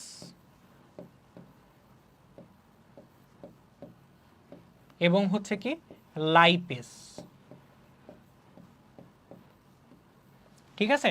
ট্রিপসিন, অ্যামাইলেস এবং হচ্ছে কি লাইপেস, এই 3টা এনজাইম ক্ষরণ হয় কোথা থেকে, অগ্নাশয় থেকে। আন্ত্রিক রস থেকেও আমার কিন্তু এই এনজাইমগুলো ক্ষরণ হয়। এছাড়াও আরও কিছু এক্সট্রা আমার এনজাইমও ক্ষরণ হয়, যেমন তোমার বইতে লেখা আছে, যেমন ম্যালটেস, তারপরে সুক্রেস, ল্যাকটেস ইত্যাদি এনজাইমের কথাও কিন্তু আন্ত্রিক রসের ক্ষেত্রে বলা আছে, কিন্তু তোমাদের বইতে এতটা আর ডিটেলসে ওরা কিন্তু যায় না। তাইলে আমরা ওটুক পর্যন্তই জানবো যে ট্রিপসিন এনজাইম কি করতেছে, ট্রিপসিন, অ্যামাইলেজ, লাইপেস এগুলা অগ্নাশয় রস থেকে আসতেছে, আর আন্ত্রিক রস থেকেও এই এনজাইমগুলো আছে, প্লাস কি কি আছে, ম্যালটেস, সুক্রেস, ল্যাকটেস, ঠিক আছে। ট্রিপসিন এনজাইমের কাজটা কি, ট্রিপসিন এনজাইম আমার কি করে, শর্করা কি বলতেছে, আমিষ জাতীয় খাদ্য। আমরা একটু আগে যখন পড়ে আসছিলাম আমরা দেখছিলাম এই যে পলিপেপটাইড, এই পলিপেপটাইডটা কোথায় ছিল, পাকস্থলিত ছিল। এ কোথায় আসবে বলো তো, ক্ষুদ্রান্তে আসবে। ক্ষুদ্রান্তে এই ট্রিপসিন এনজাইম দ্বারা কি হবে, তোমার পলিপেপটাইডটা ভেঙে যাবে। তাইলে তোমার পলিপেপটাইড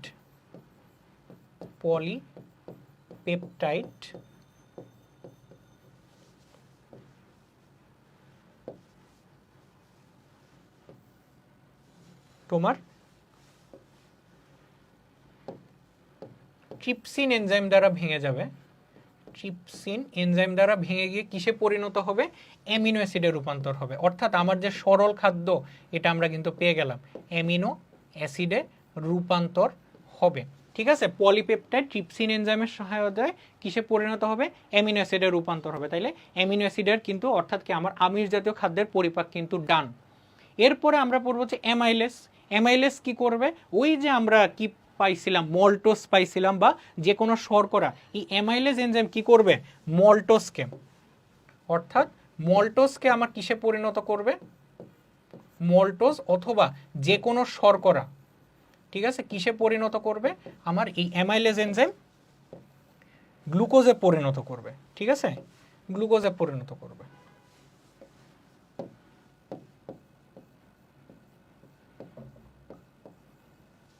কোন এনজাইমের সাহায্যে, আমার অ্যামাইলেজ এনজাইমের সাহায্যে, অ্যামাইলেজ। তাহলে অ্যামাইলেজ কি, অ্যামাইলেজ হচ্ছে কি একটা শর্করা পরিপাককারী এনজাইম, ট্রিপসিন হচ্ছে আমিষ পরিপাককারী এনজাইম, এবং আমাদের সবার লাস্টে কি আছে, লাইপেজ আছে।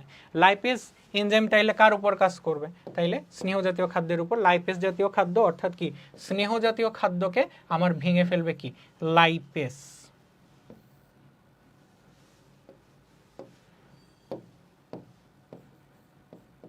লাইপেজ এনজাইম কিসে পরিণত করবে, আমরা গত ক্লাসেও পড়ছিলাম যে কি, যে আমার স্নেহ জাতীয় খাদ্যকে ভাঙলে আমরা কি পাই, ফ্যাটি অ্যাসিড এবং গ্লিসারল। ফ্যাটি অ্যাসিড ও গ্লিসারল।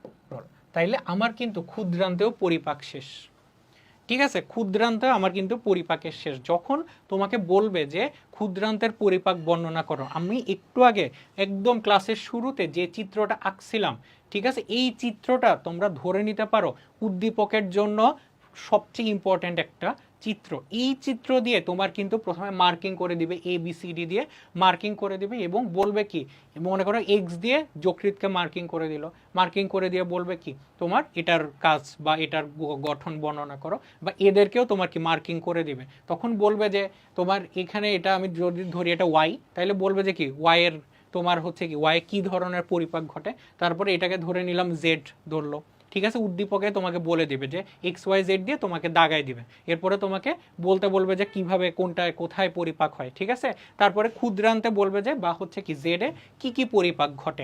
আমরা এতক্ষণ ধরে কিন্তু এগুলাই পড়ছি, ঠিক আছে। এগুলা প্রত্যেকটাই আমার কি সিকিউর জন্য টপ মোস্ট ইম্পর্ট্যান্ট হচ্ছে টপিক। তাইলে যখনই তোমাকে বলবে ক্ষুদ্রান্তে কি কি পরিপাক হয়, কি লিখবা, ক্ষুদ্রান্তে আমার কি হয় ক্ষারীয় পরিবেশে পরিপাক হয়, শুরুতে এটা বলবা। এবং এখান থেকে কি কি রস নিঃসৃত হয়, অগ্নাশয় রস, পিত্ত রস, আন্ত্রিক রস। পিত্ত রস নিয়ে কথা বলবা যে পিত্ত রসে কি কোনো এনজাইম থাকে না, পিত্ত রসে কি থাকবে, পিত্ত লবণ থাকবে, যা স্নেহ জাতীয় খাদ্যকে ক্ষুদ্র ক্ষুদ্র ফেনায় পরিণত করে। এখানে কি থাকে, অগ্নাশয় রস এবং আন্ত্রিক রসে কি থাকে, বিভিন্ন এনজাইম থাকে, ঠিক আছে। আন্ত্রিক রসের এখানে আমি এনজাইম লিখে রাখি, নাহলে ভুলে যেতে পারো যে আন্ত্রিক রস এবং অগ্নাশয় রস দুইটাতেই আমার কি থাকে, এনজাইম থাকে।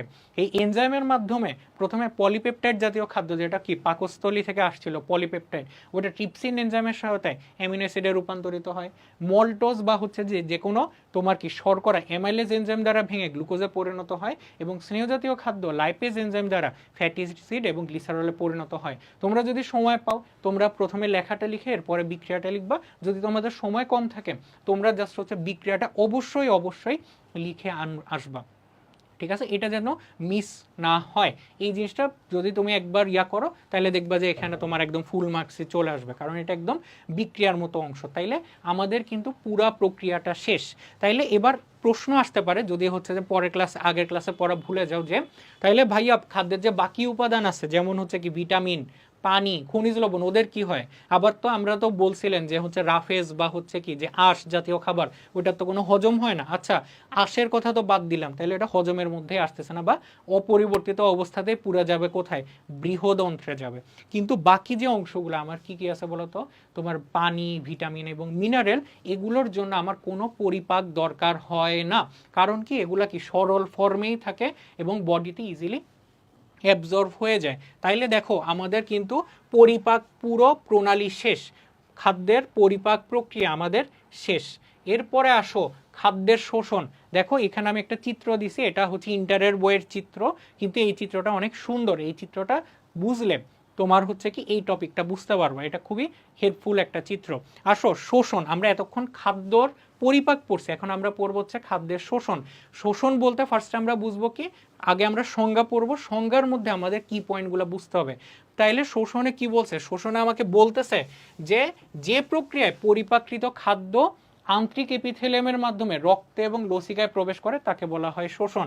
তাহলে সহজ বাংলায় কি, আমরা যে খাবারটা পরিপাক করছি, পরিপাকজাত যে দ্রব্যগুলো যেমন হচ্ছে glucose, amino acid, fatty acid আর গ্লিসারল এবং অন্যান্য দ্রব্যাদি যেমন ভিটামিন, খনিজ লবণ, তারপরে হচ্ছে পানি, এগুলা কি রক্ত প্রবাহ এবং লসিকায় প্রবাহিত হওয়া, ঠিক আছে। লসিকাও হচ্ছে কি রক্ত সংবহনের সাথে সাথে আরো একটা প্রবাহতন্ত্র, ঠিক আছে। আমরা তো রক্ত প্রবাহ লাস্ট চ্যাপ্টারে পড়ছিলাম, তাই না? তাইলে রক্তে আমার যে পরিপাকৃত খাদ্যের যে অংশগুলো, এটা রক্তে চলে যাওয়াটাই আমার হচ্ছে কি শোষণের প্রক্রিয়া। আমরা বলি কি খাবার অ্যাবজর্ব হচ্ছে না ঠিক মতো, অর্থাৎ ব্যাপারটা কি কোষ পর্যন্ত যাচ্ছে না। কেমন কোষ পর্যন্ত যাচ্ছে না? কারণ কি রক্তের মাধ্যমে খাবারের অংশগুলো কোষের কাছে পৌঁছাবে। তাইলে কোনো কারণে যদি রক্তেই পৌঁছাইতে না পারে, কোষেও পৌঁছাবে না। এটাই হচ্ছে কি খাবারের অ্যাবজর্পশনটা বা হচ্ছে শোষণটা ঠিক মতো না হওয়া। তাইলে আমার এখানে কি পয়েন্ট কি কি, আমার কি পয়েন্ট হচ্ছে কি, তোমার পরিপাকৃত খাদ্য কিসে পরিণত হওয়া, পরিপাকৃত খাদ্য কিসের কোথায়, রক্ত এবং লসিকায় তোমার কি হওয়া, প্রবেশ করা। এই জিনিসটাই হচ্ছে কি তোমার শোষণের মেইন কনসেপ্ট। তাইলে এবার আসো আমরা হচ্ছে কি শোষণের প্রসেসটা পড়ি। দেখো আন্তরিক এপিথেলিয়াম, এপিথেলিয়াম মানে কি, এপিথেলিয়াম মানে হচ্ছে কি আবরণী কোষ, আবরণী কোষ, ঠিক আছে। এটাই হচ্ছে কি আন্তরিক এপিথেলিয়াম। তাইলে দেখো এখানে আমরা একটা চিত্র দেখতেছি, এই চিত্রে এই যে দেখো একটা আঙ্গুলের মতো অংশ না, এই আঙ্গুলের মতো অভিক্ষেপকে কি বলা হয় বলতো? ভিলাই বলা হয়। ঠিক আছে, আঙ্গুলের মতো এই যে অভিক্ষেপ, এটাকে যেটা বলতেছে অভিক্ষেপ, এই জিনিসটাকে আমি বলতেছি কি ভিলাই নাম দিছি বা ভিলাস নাম দিছি, ভিলাই বা ভিলাস। ঠিক আছে, এটার কাজটা কি, যাতে খাবারের শোষণটা বেশি পরিমাণে হইতে পারে, এটাই হচ্ছে কি ভিলাসের কাজ। ঠিক আছে, এই যে দেখো এই একটা দাগ টানলাম, আবার এইরকম একটা সেম দাগেরই এই জায়গায় আমি কতগুলো আঙ্গুলের মতো অভিক্ষেপ আঁকলাম। এটাও দেখো এটার দৈর্ঘ্য 5 সেন্টিমিটার, কিন্তু এটার দৈর্ঘ্য ধরে নিলাম আমার কি 15 সেন্টিমিটার। দেখো সেম জায়গায় আমি কিন্তু বেশি সুতা বা বেশি অংশ আমি কিন্তু ধারণ করতে পারতেছি। তাইলে আমি যদি কম জায়গায় বেশি জিনিস শোষণ করতে চাই, তাইলে আমার আল্লাহ কিভাবে এটা বানাইছে যে কি একরকম আঙ্গুলের মতো কতগুলো অভিক্ষেপ বানাই দিছে, যার মাধ্যমে এই জায়গায় আমার খাবারের শোষণ হবে। খাবারের কণাগুলো যদি আমি এই সবুজ চিত্র দিয়ে, যে খাবারের কণাগুলো এখান দিয়ে আমার কি হবে, ইজিলি অ্যাবজর্ব হবে। আগে মনে করো 5টা অণু অ্যাবজর্ব হইতো, এখন হচ্ছে 15টা অণু অ্যাবজর্ব হচ্ছে। ঠিক আছে, এটাই হচ্ছে কি আমার সুবিধা, অর্থাৎ কি ক্ষেত্রফলের অংশটা বাড়ায় দেয়। এই যে খাবারের কণাগুলো সবুজ কালার বা ডট দিয়ে বুঝাচ্ছি, এগুলা কি হয়, এই ভিলাসের মাধ্যমে কি হয়, তোমার শোষিত হয়। যদি আমরা এখন ভিলাসের গঠনটা দেখি, ভিলাসের গঠনটা আমরা হচ্ছে যে একটু এই জিনিসটা দিয়ে বুঝাই, যে দেখো এটা হচ্ছে কি ভিলাসের বাইরের অংশ। ঠিক আছে, এটা হচ্ছে ভিলাসের বাইরের অংশ, আন্ত্রিক এপিথেলিয়াম। এই যে এপিথেলিয়াম মানে কি জানো, আবরণী কোষ। এখানে একটা কোষ, এখানে একটা কোষ, এখানে একটা কোষ, কোষের কি দিলাম, নিউক্লিয়াসগুলো দিয়ে দিলাম, এই যে কোষ। ঠিক আছে, আন্ত্রিক এপিথেলিয়ামের মাধ্যমে কি হয়, খাবারগুলো প্রবেশ করে কোথায়, রক্তের মাধ্যমে, আন্ত্রিক এপিথেলিয়াম, এগুলো হচ্ছে এপিথেলিয়াম। ভিলাসের এপিথেলিয়াম হচ্ছে বা এগুলা কোষ, এই কোষ থেকে বের হয়ে কোথায় যায় বলতো, রক্তজালিকায় চলে যায় বা রক্ত বা লসিকায় প্রবাহিত হয়। এই যে দেখো আমরা এখন এগুলা হচ্ছে মার্ক করব। মার্কের ক্ষেত্রে দেখো ফার্স্টে দেখো এটা কি, এটা হচ্ছে কি আমার লাল দিয়ে বুঝাবে যে এখানে আমার অক্সিজেন সমৃদ্ধ রক্ত যায়, তার মানে কি এটা হচ্ছে কি একটা ধমনী। ঠিক আছে, এটা হচ্ছে কি একটা ধমনী বা হচ্ছে কি ধমনিকা বা আর্টারিওল। আরেকটা কি, আবার এই জিনিসটাকে আমি নাম দেব হচ্ছে নীল কালারের এই অংশটার নাম হচ্ছে কি শিরা। ঠিক আছে, এবং তোমার আরেকটা সবুজ কালারের, হালকা সবুজ কালারের এই অংশটার নাম হচ্ছে কি লসিকা, লসিকা নালী। ঠিক আছে, লসিকা নালীর ক্ষুদ্রান্তের লসিকা নালীর আরেকটার নাম হচ্ছে কি ল্যাকটিয়াল। একই নাম, লসিকা নালী যা, সে ল্যাকটিয়ালও সেম, কিন্তু আমার ক্ষুদ্রান্তের ল্যাকটিয়াল নালীকে বলা হয় হচ্ছে, সরি, লসিকা নালীকে বলা হয় ল্যাকটিয়াল। ধমনী এবং শিরা কোনটার মধ্য দিয়ে খাদ্য যাচ্ছে, এই যে দেখো খেয়াল করো এখানে কতগুলো আমি ডট ডট কণা দেখতে পাচ্ছি, যে বেগুনি হালকা সবুজ, বেগুনি হালকা সবুজ, অর্থাৎ কি হয়, তোমার খাদ্য কণাগুলো শিরা পথে কোথায় যায় বলতো, যকৃতে যায়। খাবারগুলো দেখো কি শিরা পথে কোথায় যাইতেছে, শিরা পথে যায় আমার হচ্ছে কি যকৃতে যায়। ঠিক আছে, এই যে যকৃতে আমার যে গেল, এই যে যকৃতে যাওয়া, এটাই হচ্ছে কি পোর্টাল সংবহন।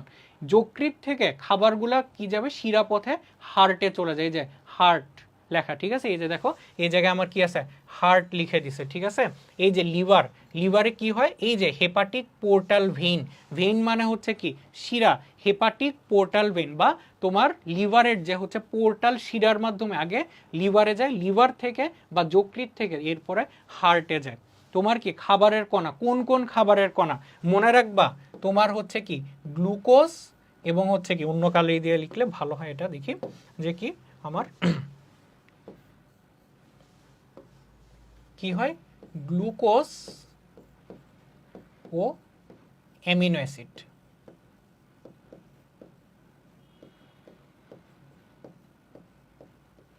ঠিক আছে, এবং এই যে লসিকা, লসিকা নালী দিয়ে কি যায়, স্নেহ জাতীয় পদার্থগুলো যায়। অর্থাৎ স্নেহ জাতীয় পদার্থ মানে কি, অর্থাৎ ফ্যাটি অ্যাসিড আর গ্লিসারল, এগুলো কি লসিকা নালী পথে যায়।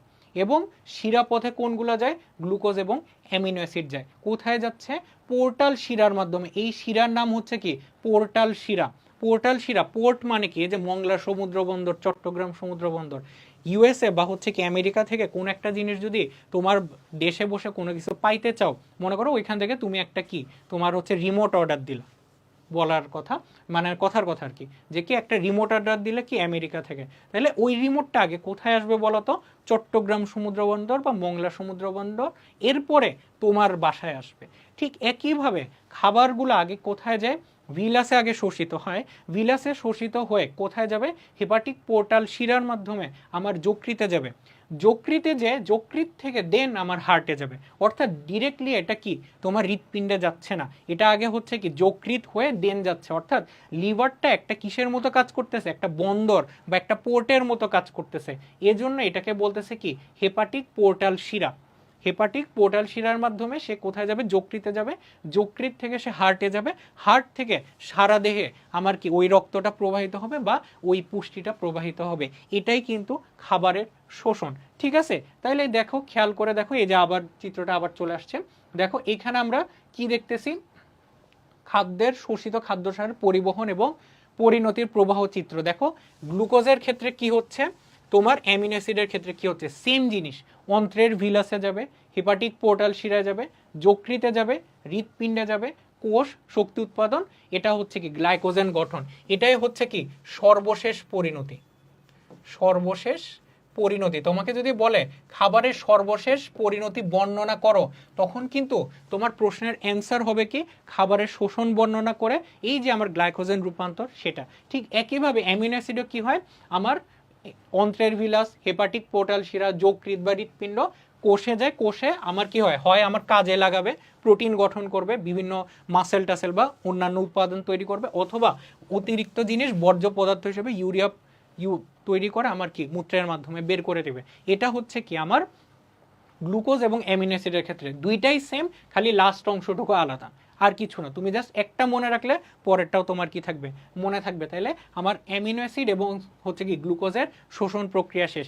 কিন্তু আমার একটু আগে দেখো, খেয়াল করে দেখো, এখানে আমি বললাম লসিকা নালীর পথে আমার কে যাচ্ছে, স্নেহজাতীয় পদার্থ যাচ্ছে। কেন? লসিকা নালীর ভিতরে তোমার কি যাচ্ছে, স্নেহজাতীয় পদার্থগুলো যাইতে পারে। অর্থাৎ স্নেহজাতীয় পদার্থগুলো কি ছিল, ফ্যাটি অ্যাসিড আর গ্লিসারল। ওরা এই শিরা পথে খুব একটা যাইতে পারে না, ওরা তাই একটা বিকল্প পথ তোমার অবলম্বন করে। ওই বিকল্প পথের অনেক মানে কি মেকানিজমগুলো অনেক জটিল, তোমাদের বইতেও নেই, এত কিছু বোঝার কোনো দরকার নেই। আমার দরকারটা কি, যে এই অংশটুকু অর্থাৎ ফ্যাটি অ্যাসিড এবং গ্লিসারল, এরা যেহেতু কি পানিতে দ্রবণীয় না, এরা হচ্ছে কি আগে তোমার হচ্ছে কি শিরাপথে ওরা যায় না। এই জিনিসটা জানলেই হবে যে কি এরা শিরাপথে কেন যায় না, কারণ হচ্ছে কি এরা পানিতে দ্রবণীয় না। এই জন্য এরা কি করে, লসিকা পথে যায়। লসিকা পথটা কি, আমার এই লসিকা পথটাই হচ্ছে কি তোমার রক্তের সাথে সাথে আরেকটা পরিবহন তন্ত্র। এই লসিকা পথে ওরা আগে কোথায় যায়, ওরা দেখো এখানে ওরা কিন্তু আগে লিভারে যায় না, ওরা ডিরেক্টলি আরেকটা শিরাতে প্রবেশ করে, আরেকটা শিরাতে প্রবেশ করে দেন হার্টে যায়। অর্থাৎ এখানে কিন্তু আর হেপাটিক পোর্টাল শিরার কথাটা আসবে না। গ্লুকোজ এবং অ্যামিনো অ্যাসিডের ক্ষেত্রে ওরা পোর্টাল শিরার মাধ্যমে যায়, কিন্তু এরা কিন্তু আর হেপাটিক পোর্টাল শিরার মাধ্যমে যায় না। তাইলে আমরা জাস্ট ফ্লো চার্টটা দেখলেই হবে, আমাদের অ্যামিনো অ্যাসিড এবং গ্লুকোজেরটাই জানাটাই বেশি ইম্পর্টেন্ট। এই যে দেখো ফ্যাটি অ্যাসিড এবং গ্লিসারল, অন্ত্রের ভিলাস, ল্যাকটিয়াল মানে কি তোমার অন্ত্রের যে লসিকা নালী, থোরাসিক লসিকা নালী, শিরাতন্ত্র, যকৃৎ, হৃৎপিণ্ড, কোষ এবং চর্বির গঠন। অর্থাৎ কি হয়, এখানে উল্টা পথে যায়, ওরা কিন্তু আর যকৃতে যায় না, এটা আসলে ভুল হয়েছে। তোমার আগে হৃৎপিণ্ডে যায়, হৃৎপিণ্ড থেকে তোমার কি যায়, সারা দেহে কোষে যায়, যকৃতে আগে যাবে না। ঠিক আছে, এটা ভুল। যে কি হচ্ছে, ল্যাকটিয়াল থোরাসিক লসিকা নালী শিরাতন্ত্রে যায়, শিরাতন্ত্র থেকে সে হার্টে যায়, হার্ট থেকে সে কোষে যায়, কোষে যেয়ে সে তার চর্বি অথবা কি শক্তি উৎপাদন করবে, জমা রাখবে। অর্থাৎ কি হচ্ছে, এই যে লসিকা নালী গেল আমার কোথায় গেল, এইখানে প্রবেশ করলে, এটা হচ্ছে কি শিরাতন্ত্র, এই যে নীল কালার দিলে বুঝবো হচ্ছে কি শিরা, শিরা পথে কোথায় যাচ্ছে, হার্টে যাচ্ছে, হার্ট থেকে আমার কোথায় যাবে, সারা দেহে যাবে। তাইলে এটা গেল আমার হচ্ছে কি শোষণ প্রক্রিয়া। তাইলে আমাদের মোটামুটি কিন্তু পড়া শেষ। ঠিক আছে, আরও কিছু আছে, যেমন হচ্ছে কি বইয়ের অংশ যদি আমরা বলি, বইয়ের অংশে আমার কতগুলো রোগ আছে, যেমন শুরুতেই আছে কি অজীর্ণতা বা হচ্ছে ডিসপেপসিয়া, এটার আরেকটা নাম কি বদহজম। বদহজমটাকে আমি বলতেছি কি ডিসপেপসিয়া। বদহজমের কি কি লক্ষণ দেখা যায়, বদহজমের বিভিন্ন কারণ কি, এটা কিন্তু তোমার ক্ষয়ের কোশ্চেন। যে অজীর্ণতা, এই প্রত্যেকটা অংশই হচ্ছে কি হয় আমার কতে আসবে, না হয় আমার খতে আসবে, ক নাইলে খতে আসবে। ঠিক আছে, এই জিনিসটা একটু মাথায় রাখো।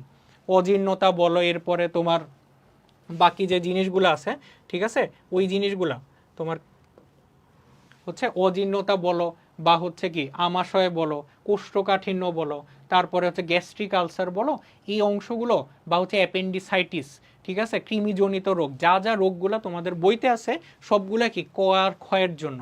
আমরা জাস্ট হচ্ছে কারণ, লক্ষণ, এগুলাই হচ্ছে পড়বো। তাইলে হচ্ছে আমরা একটু বই থেকেই পড়ি যে কি হচ্ছে আমার হচ্ছে অজীর্ণতার তোমার কারণ কি হয়। অজীর্ণতার জন্য আমার হচ্ছে কি পেটের দিকে একটু উপরে ব্যথা ব্যথা করবে, পেটটা একটু ভরা ভরা হবে, একটু বমি বমি ভাব হবে, ঠিক আছে। এই জিনিসগুলা টক ঢেকুর উঠা, বুকে ব্যথা, এগুলো হয়। অজীর্ণতা নিয়ন্ত্রণের জন্য কি করবা, বেশি খাওয়া যাবে না, অতিরিক্ত খাওয়া যাবে না, সহজপাচ্য খাবার খাইতে হবে। খালি বিরিয়ানি, তারপর হচ্ছে পোলাও কোরমা, এগুলা খাওয়া যাবে না। খালি তোমার হচ্ছে কি নর্মাল সাদা ভাত, শাকসবজি, ফলমূল, এগুলা খাইলে তোমার হচ্ছে কি বদ হজম হওয়ার চান্সেস কম। মানে হচ্ছে কি তুমি যদি বিরিয়ানি প্রায় সময় খাও, তোমার কি হবে, পেটে এটার একটা কি খারাপ একটা ইফেক্ট দেখাবে, এটাই বোঝাচ্ছে, ঠিক আছে। আবার 40 বয়সে যদি এরকম বুকে ব্যথা হয়, তাইলে হইতে পারে কি ওইটা কি হার্টের কোন একটা রোগ, এটাই বুঝাইছে। এরপর আসতে আসতে আমাশয় বা ডিসেন্ট্রি। আমাশয়ের ক্ষেত্রে এন্টামি বা হিস্টোলাইটিকা নামক একটা কি প্রোটোজোয়া বা একটা হচ্ছে কি অণুজীব এবং হচ্ছে কি শিগেলা নামক এক প্রকার ব্যাকটেরিয়ার কারণে আমাশয় হয়। আমাশয়ে কি হয় বলতো, আমার কি ডায়রিয়ার মতোই হয়, পাতলা পায়খানা হয়, সাথে সাথে কি হয় শ্লেষ্মা যায় বা মানে কি এরকম পিচ্ছিল পিচ্ছিল পদার্থ যায়, পেটে ব্যথা যায় এবং কি হয় রক্তও যাইতে পারে। এটা হচ্ছে ইম্পর্টেন্ট একটা জিনিস আমাশয়ের ক্ষেত্রে। কোষ্ঠকাঠিন্য আমরা গত ক্লাসে বলছিলাম যে কি আঁশ জাতীয় খাবারের অভাব বা হচ্ছে কি আমার যে মলগুলা ঠিক মতো যে না যাওয়া, এই জিনিসটার ফলে যে 2-3 দিন পায়খানা না হওয়া বা কম পায়খানা হওয়া বা শক্ত পায়খানা হওয়া, এই জিনিসটাই হচ্ছে কি কোষ্ঠকাঠিন্য। তাইলে বেশি বেশি হচ্ছে আঁশযুক্ত খাবার বা নিয়মিত খাবার, এই নিয়মিত খাবার খাওয়া বা হচ্ছে কি এই জিনিসগুলোই যে আঁশযুক্ত খাবার খাওয়া, প্রচুর পানি খাওয়া, শাকসবজি খাওয়া, এগুলাই হচ্ছে প্রতিকার। গ্যাস্ট্রিক আলসার, গ্যাস্ট্রিক আলসার কি, আলসার মানে হচ্ছে কি তোমার ক্ষত, ঠিক আছে। যদি কোনো কারণে তুমি বেশি ভাজা পোড়া খাও বা কোন একটা ব্যাকটেরিয়া আছে, একটা ব্যাকটেরিয়া আছে যেমন হেলিকোব্যাক্টার পাইলোরি, এই ব্যাকটেরিয়ার কারণে, অথবা কি বেশি বেশি ভাজা পোড়া খাবার খাওয়া, বিষণ্ণতা বা খুব স্ট্রেসে থাকা, এগুলা কি ইফেক্ট ফেলে, তোমার পাকস্থলিতে ইফেক্ট ফেলে, বুঝছো। বেশি স্ট্রেসে থাকা বা বেশি কাজ করলে তোমার কি হতে পারে, ওটা পাকস্থলিতে ইফেক্ট ফেলে, কি হয় পাকস্থলিতে ক্ষতর সৃষ্টি হয়, এটাই হচ্ছে আলসার। তাইলে আলসার রোগে কি কি হয়, ব্যথা অনুভূত হবে, জ্বলবে, ঠিক আছে। আলসার যেহেতু একটা ক্ষত হবে, কোনো জায়গায় কেটে গেলে যেমন ব্যথা হয় বা একটু জ্বলন হয়, ঠিক একইভাবে আলসারও সেম হবে। অ্যাপেন্ডিসাইটিস, আইটিস মানে বুঝবা হচ্ছে কি কোনো কিছুর প্রদাহ। আমরা বৃহদান্ত্র যখন পড়ছি, বৃহদান্ত্রের কোথায়, পেটের ডান দিকে বৃহদান্ত্রের সিকামের সাথে অ্যাপেন্ডিক্স যুক্ত। এটা আমার এমসিকিউর জন্য খুব ইম্পর্টেন্ট যে অ্যাপেন্ডিক্স কোথায় থাকে, বৃহদন্ত্রের সিকামের সাথে। এই আঙ্গুলের মতো অভিক্ষেপটাকে বলতেছে আমি কি অ্যাপেন্ডিক্স, এটা কতে আসতে পারে, বা অ্যাপেন্ডিসাইটিস কাকে বলে এটাও কতে আসতে পারে, ঠিক আছে। অ্যাপেন্ডিক্সের সংক্রমণকে বলা হয় হচ্ছে কি অ্যাপেন্ডিসাইটিস, ঠিক আছে। এই জিনিসটা লাগবে যে এটার ফলে ক্ষুধা মন্দা বমি ইত্যাদি উপসর্গ দেখা যায়। কৃমিজনিত রোগ, ফিটা কৃমি, তোমার গোল কৃমি, ওই যে আমরা লাস্ট দিন বলছিলাম অ্যানিমিয়ার একটা কারণ বা রক্তশূন্যতার একটা কারণ কি হয়, আমার ক্ষুদ্রান্তে এরা বাস করে কি করে আমাদের পুষ্টি রক্ত এগুলা ওরা কি নেয়, শোষণ করে। তোমার কি হয়, তোমার রোগের মল পরীক্ষা করে পেটে কৃমি আছে কিনা জানা যায়, কৃমিনাশক ওষুধ খাইতে হয়। যে আমি বলছিলাম যে 3 মাস পর পর পরিবারের সবাই মিলে একটা একটা করে কি খাবা বলো তো, কৃমির ওষুধ খাবো, তাইলে এ ধরনের রোগ হবে না। ডায়রিয়া থেকে পড়ার কিছু না, ডায়রিয়া থেকে পড়বা যে রোটা ভাইরাসের কারণে এবং বিভিন্ন ভাইরাস ও ব্যাকটেরিয়ার কারণে আমার কি হতে পারে, ডায়রিয়া হতে পারে। রোটা ভাইরাসের কারণে যে ব্যাকটেরিয়া হয়, এই জিনিসটা আমার লাগবে, ঠিক আছে। তাইলে আমাদের কিন্তু পড়া শেষ, এই চ্যাপ্টারটা শেষ। লাস্টে আমরা হচ্ছে কতগুলো এমসিকিউ সলভ করতে পারি। যে এমসিকিউর ক্ষেত্রে কি কি আছে দেখো, যে ফার্স্ট আছে কোনটি মাইক্রো উপাদান। তো আমরা লাস্ট দিনের পড়ার ক্ষেত্রে মাইক্রো উপাদান আমার কি কি ছিল, ঠিক আছে। তাইলে এটার অ্যান্সার হবে কি জিঙ্ক, ঠিক আছে। পটাশিয়াম বলো, কার্বন বলো, সালফার বলো, ওই যে এমজিকে ক্যাফে ফর তোমার নাইস চপস, এই জিনিসটা থেকে আমরা কিন্তু পড়ছিলাম যে এগুলো হচ্ছে কি ম্যাক্রোমৌল আর মাইক্রোমৌল। তাইলে কি জিঙ্ক, কপার, তারপরে মোলিবডেনাম, ম্যাঙ্গানিজ, বোরন আর ক্লোরিন, তাইলে জিঙ্ক হবে রাইট অ্যান্সার। এরপর আসতেছে ক্লোরোফিলের প্রধান উপাদান কোনটি। আমরা পড়ছিলাম যে ক্লোরোফিলের সংকেতটা আমরা পড়ছিলাম, সংকেত কি ছিল আমার C55H72, তারপরে কি নাইট্রোজেন 5টা, ম্যাগনেসিয়াম আর অক্সিজেন তোমার ছিল 4টা, ঠিক আছে। তাইলে এই যে দেখো আমার নাইট্রোজেন আছে, ম্যাগনেসিয়াম আছে, তাইলে অ্যান্সার হবে ম্যাগনেসিয়াম আর হচ্ছে কি নাইট্রোজেন। ডায়বেক রোগ সৃষ্টি করে কোনটা, তোমাদের বইয়ে ডায়বেক রোগ সৃষ্টি করে একটাই আছে, সালফার হবে অ্যান্সার। এরপরে আসতেছে হচ্ছে কি ভিটামিন ডি এর অভাবে কি হয়, আমরা পড়ছিলাম ভিটামিন ডি এর অভাবে হাড় ভঙ্গুর হয়ে যায়, ঠিক আছে। হাড়ের গঠন ঠিক মতো হয় না, হাড় বেঁকে যায়, অস্থি সন্ধি ফুলে যায় বা গিট ফুলে যায়, তাইলে অ্যান্সার হবে হচ্ছে কি রিকেটস। ঠিক আছে, এই জিনিসটা লাগবে। তারপরে পিত্তরসের বর্ণ কোনটি, আমরা হচ্ছে ক্লাসে আজকে পড়াইছি, সেটা হচ্ছে কি গাঢ় সবুজ বর্ণের, অবশ্যই লাগবে। এরপর হচ্ছে কোন এনজাইম শ্বেতসারকে মল্টোজে পরিণত করে। দেখো পেপসিন করে হচ্ছে কি প্রোটিওলাইটিক এনজাইম, সেহেতু সে কি আমিষ জাতীয় খাদ্যকে, ট্রিপসিন করবে ক্ষুদ্রান্তে, পেপসিন করবে পাকস্থলিতে, তাহলে এই দুইটাই হচ্ছে কি আমিষ পরিপাককারী এনজাইম। লাইপেজ হচ্ছে স্নেহ পরিপাককারী এনজাইম, তাহলে আমার অ্যান্সার হবে হচ্ছে টায়ালিন। টায়ালিন কোথায় থাকে, মুখে থাকে। ঠিক আছে, মুখে কোথায়, লালা রসে। ঠিক আছে, লালা রসে থাকে। ঠিক আছে, অবশ্যই। এবং হচ্ছে ক্যালসিয়ামের অভাবে কি হয়, বয়স্ক পাতায় ক্লোরোসিস হয়, অক্সিডেটিভ ফসফোরাইলেশনের বিপর্যস্ত হয় এবং ট্রাফিকিং প্রক্রিয়া বিপর্যস্ত হয়। দেখো ক্লোরোসিস করে কারা, ক্লোরোসিস করে আমরা পড়ছিলাম নাইট্রোজেন, ম্যাগনেসিয়াম, ম্যাঙ্গানিজ, আয়রন এবং হচ্ছে কি জিঙ্ক। আবার তোমাদের বইতে পটাশিয়ামও লেখা আছে, কিন্তু মেইনলি এরাই করে হচ্ছে কি ক্লোরোসিস। তাইলে ক্লোরোসিস হবে না, যদি ক্লোরোসিস না হয় বাকি অপশন দুইটাই আছে, তাইলে বাকি অপশন দুইটা কি তোমার হচ্ছে যে 2 আর 3। তাইলে আমাদের কিন্তু পড়া শেষ। ঠিক আছে, এই চ্যাপ্টারটা তোমরা পারতপক্ষে মিস দিবা না। ঠিক আছে, এখান থেকে সিকিউ বলো এমসিকিউ বলো দুইটার জন্যই খুবই ভালো আমার হচ্ছে যে অপশান আসবে। যে তো এই চ্যাপ্টারগুলো যদি পড়ে যাও, 3টা ক্ষেত্রে তোমার জন্য হচ্ছে কি কোনো সমস্যা নাই। আবার ক খ এর জন্য আমার কিন্তু অনেক ধরনের প্রশ্ন আসতে পারে, তাইলে এই চ্যাপ্টারগুলো ভালো করে পড়বা। বিশেষ করে তোমার প্রাণীর অংশটুকু, অর্থাৎ কি বিএমআই, বিএমআর নির্ণয়, এরপরে হচ্ছে পরিপাক প্রক্রিয়া, ঠিক আছে, ক্ষুদ্রান্তে কি কি পরিপাক হয়, যকৃতের কাজ ও গঠন, ঠিক আছে, তারপরে অগ্নাশয়ে রসের ভূমিকা, অগ্নাশয়কে কেন মিশ্র গ্রন্থি বলা হয়, যকৃতকে কেন জৈব রসায়নাগার বলা হয়, এই প্রশ্নগুলো। তারপরে হচ্ছে কি কোন খাদ্য কোথায় ভালো পরিপাক হয় বা চূড়ান্ত পরিপাক কিসের ঘটে। এরপরে কি আসতেছে, খাদ্যের শোষণ, ঠিক আছে, কোন খাদ্য কিভাবে শোষিত হয়, শোষণের পরে তাদের সর্বশেষ পরিণতি কি।